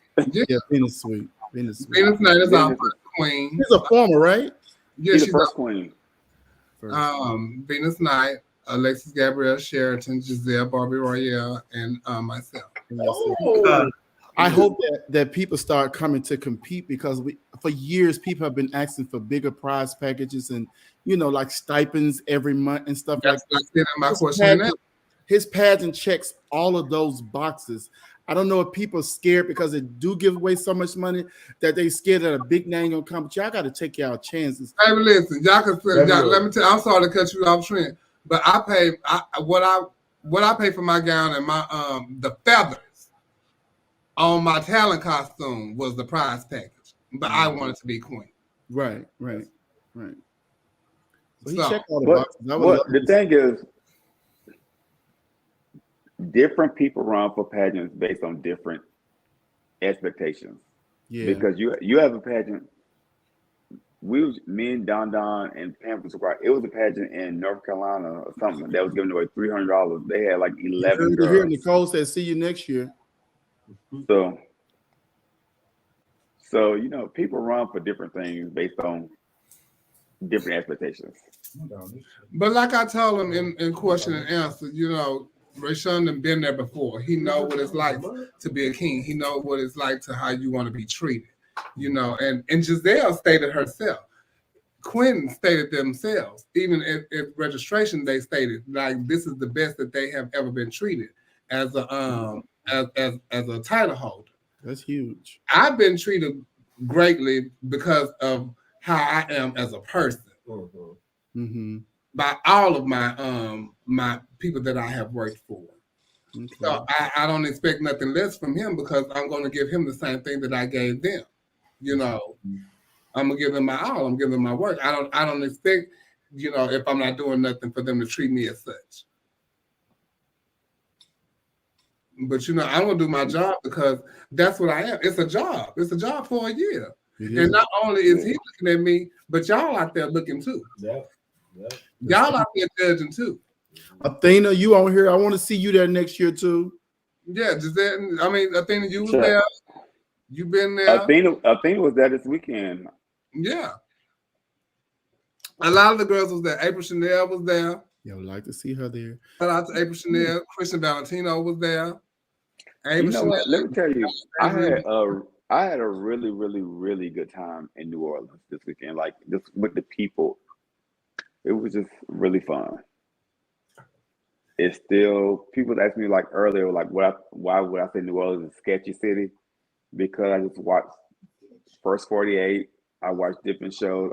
New Orleans just kind of scary to me. It's scary to me. Don't be rolling by yourself then, Jim. Yeah, it's like I'm not saying I don't like it. It's just a very scary city to me. I understand what you're saying. But what I see for King and Queen and what I love is like Alexa see the same thing. It's called King and Queen for a reason, and you are the king and the queen. So it need to be that royal. So when y'all get ready next year, y'all get your outfits ready. because we got to step the pussies up. You know, it's the Royal Ball. Let's come to it. Y'all go to Universe and all that because that's the Met Gala. Well, this is the Royal Ball. This is what we choosing our new king and queen for the new year. That's gonna be the king and queen of us. Oh, and right now it's I me. like that. I like That's me. I like you being my queen. Who did the crown? Who did that crown? That crown is really beautiful. The crown was done by Hey Rashawn. The crown was done by Fierce Drag Jewels. What? Yeah. Okay, wild crown. I want to do the Miss next year. Yeah. But it's a beautiful crown. Beautiful. So if you're interested, hit me up. Hey Natalia. Reach out to Hey Tingle. So and also I've been thinking, you know, since this Gladys Knight thing has taken off, I want to do an illusion show. So I will be looking for great illusionists and stuff like that. Because the queen needs to do something. So we're gonna do. I need to do a sickening illusion show. I want it to be Lacage style. So if you're interested in helping produce a show, if you can do lights, if you can do visuals, if you can do anything, because I need this show to go off without a hitch, and I want it to be really successful. Can I do Kaya? I need real illusionists. Look like these people. Well, if you could look like Gladys, sure, I could look like Kaya. Hey, listen, you know what, Nia? You might be right. You know, you said Kaya. I forgot what I'm doing. You know, and you already got the hair. There's a hater on the line. Yeah. You already got the hair. But any other questions I got for the queen? Are you happy? Are you gonna be in South Florida this weekend? They have a Miss South Florida International Plus. No, I won't be in South Florida, but I do want to go to Miss America. And don't forget, I might be queen, but I am still Miss Transsexual USA also. Period. And and the woman of the year. And I am the woman of the year. Don't forget about that. And I am also the woman of the year. Don't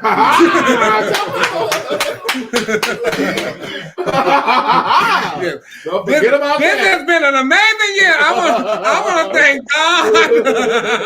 I want to thank you. I want to thank God. I want to thank my family. I want to thank my friends. I want to thank everybody. Yeah. But that's interesting. Very, very, very interesting. I'm just good year. It's the boom boom year. It's the year of the boom. Yes. You know what I'm saying? Get your judge. Get your judge. Congratulations. Baby, you can always cater whatever you want to cater. Here, let me tell you something. You can always cater. I love the Mexican finale. Who's catering? Maurice. Marco Black Dupree. Absolutely. I want some of that food, baby. Yes. But it was really good. It's really, really good, y'all. For real. So if you ever in New Orleans, please stop by Up and Adam. Shout out to Adam and Rashawn. And I need to order some coffee for my mama also. I forgot to tell you that today. I need to get some coffee. So if y'all are coffee fans, please check out Adam's coffee line for Up and Adam. It's Up and Adam coffee. It's some great coffee. I'm gonna order something for my mama because she likes coffee. But you know, I also at the pageant I met like a few people that watched the show. Diamond was there. Shout out to my girlfriend Diamond from Detroit. Yes, Dirty D. Yes. I took like several pictures with people that watched the pageant. They was looking for Trent. I had fun with Portia. You know, Portia is always she's like my favorite. Like goes to past seasons. Oh my God. Where Portia gonna stop through? Portia funny. Season 2, season 2. We gotta bring Portia back when we come back next I season. always have a good time with Portia. She look like a good time all the time. What's the best food we had in New Orleans? Yeah, it definitely is. That food, and I gotta give a shout out. I don't know who the owner is, don't even care. But the Birdie Mart, baby, let me explain something to y'all. That's 24 hours. You go to Up and Adam during the day to get you something good, but when you need something really good at nighttime, you go to the Birdie Mart. I'm ready to go to New Orleans. Yeah. Yes. They got Diamond of the South coming up too. Yeah, and I'm also I need a royal dog, so I'm looking for a royal puppy. So if y'all know anybody out there that's selling like Yorkies or Pomeranians, I need me a little baby. You don't want shit for it. Yes. But they gotta be a toy dog because I need the baby to go I with. mean, you look more like a Rockweiler type. No, No. no, Rottweiler. Near you more. That's the kind of dog you would have if you was a woman. But no, that a woman and a bush queen type of woman is two different type of women. Yeah. Neil have Daisy Dukes and box braids. Yeah.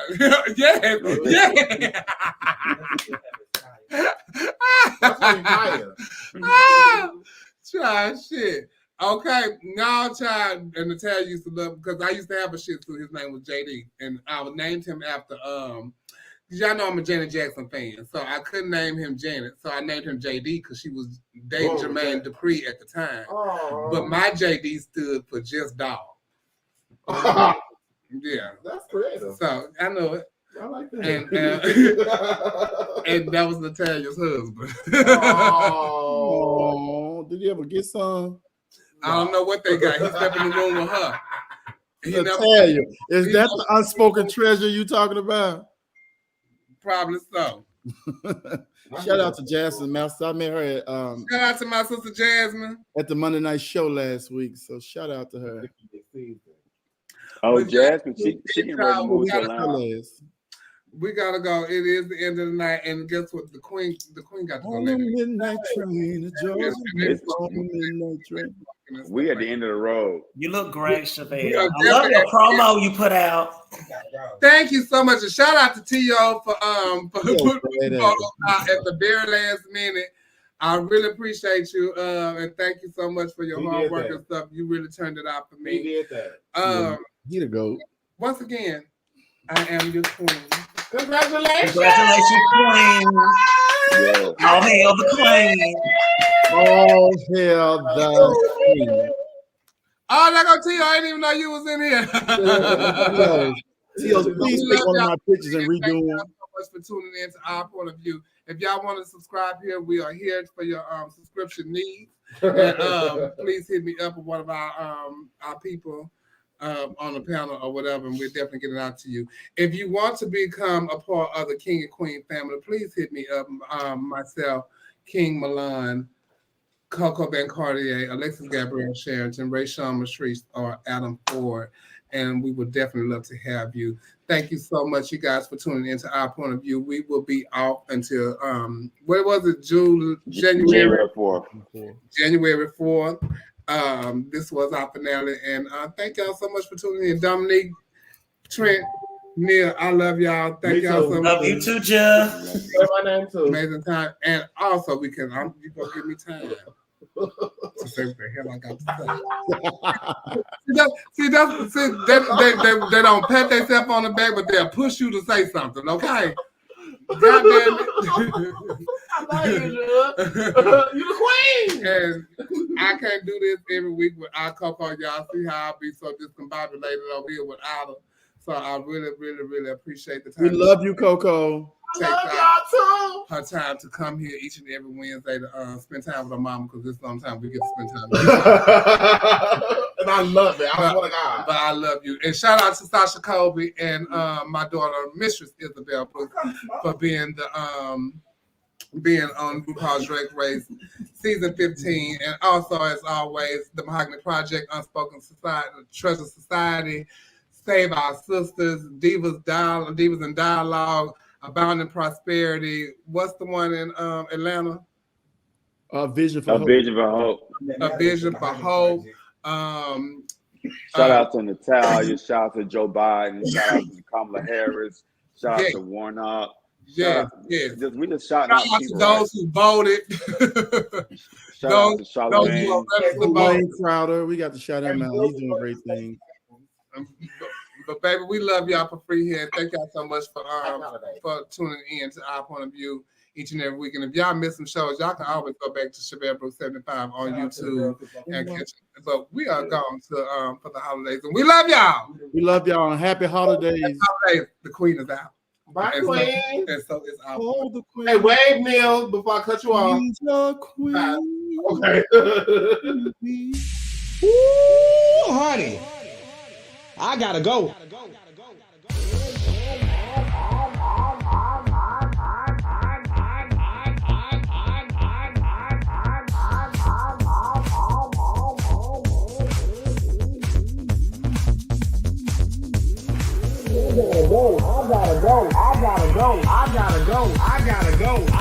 Yes, God, honey, they had tuned in, baby. I gotta go. I gotta go. I gotta go. I gotta go. I gotta go. I gotta go. I gotta go. I gotta go.